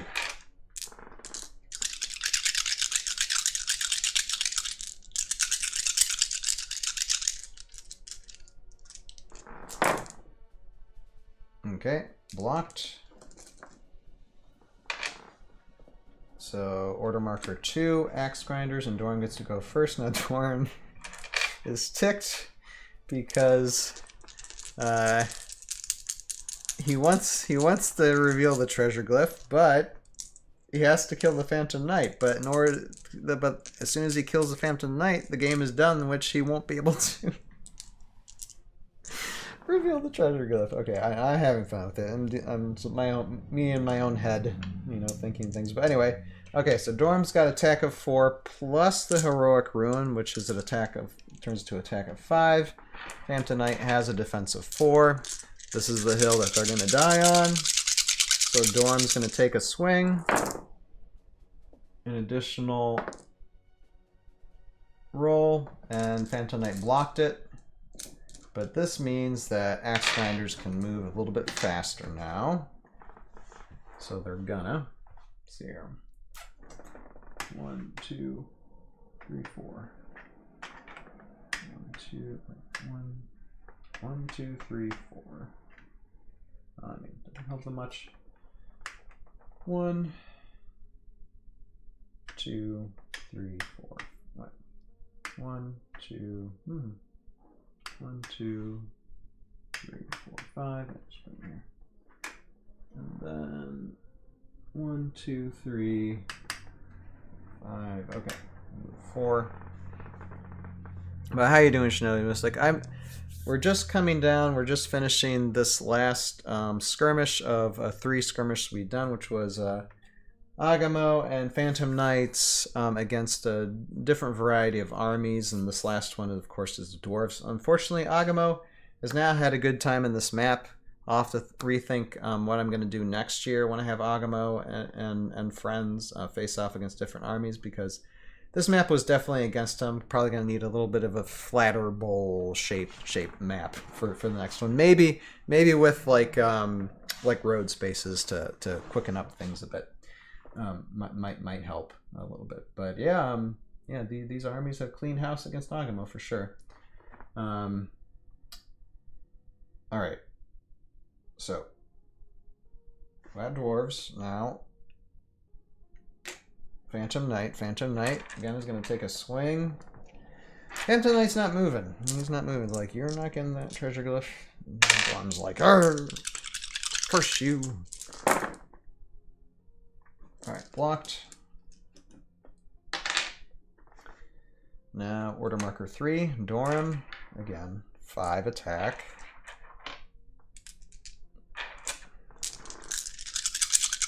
Against Phantom Knight. Now this time Dorim got him. Boom. Alright.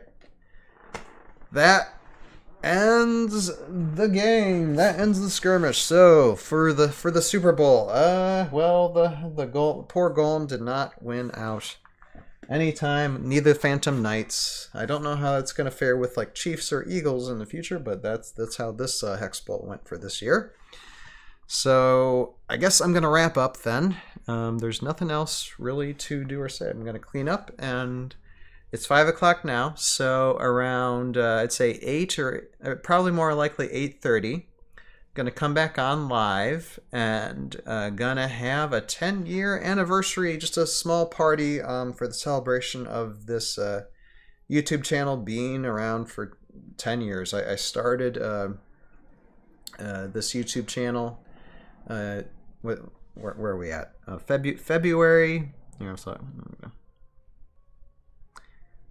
Yeah, I started this YouTube channel February 10th, 10 years ago. So yeah, we're gonna do a little bit of celebration. Gonna have hopefully a couple of guest panel members on, talk about the past a little bit. Have a contest giveaway, and have some fun with that. So with that, I hope you all enjoyed these skirmishes. Again, it's not really important on who wins or loses. It's just the fact that I learn, you learn on how to play this greatest game of all time, Heroscape, and the many facets and armies that you can play it with. So thank you everybody for watching. Beatdown Magic, great to have you around. Shinobi Mystic, it's a shame you're only here for a second, but hopefully we'll see you later on tonight. Although I know a lot of you will be either partying or watching the Super Bowl or both. So just all y'all have fun doing that. We're going to have our own party here on the channel later. So everybody have a great Sunday. If I see you later, I see you later. You have a purpose in your life. Find it, pursue it, live it. And we'll see all of you next time. Later now. Bye-bye.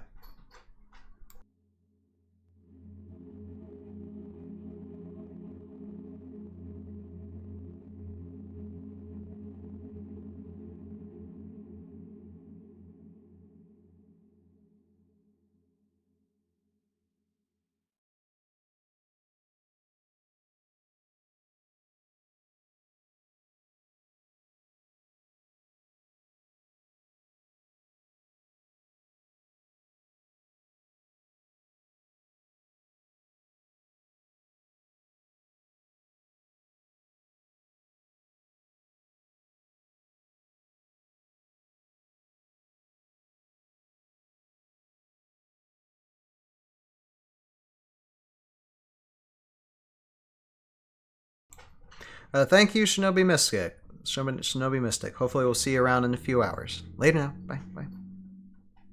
Hey, thank you, Midnight. Thank you, Midnight. Shout out to you, too. Thanks for looking around. We'll be back on stream in around 8:30, so hopefully see you then. Later. Later.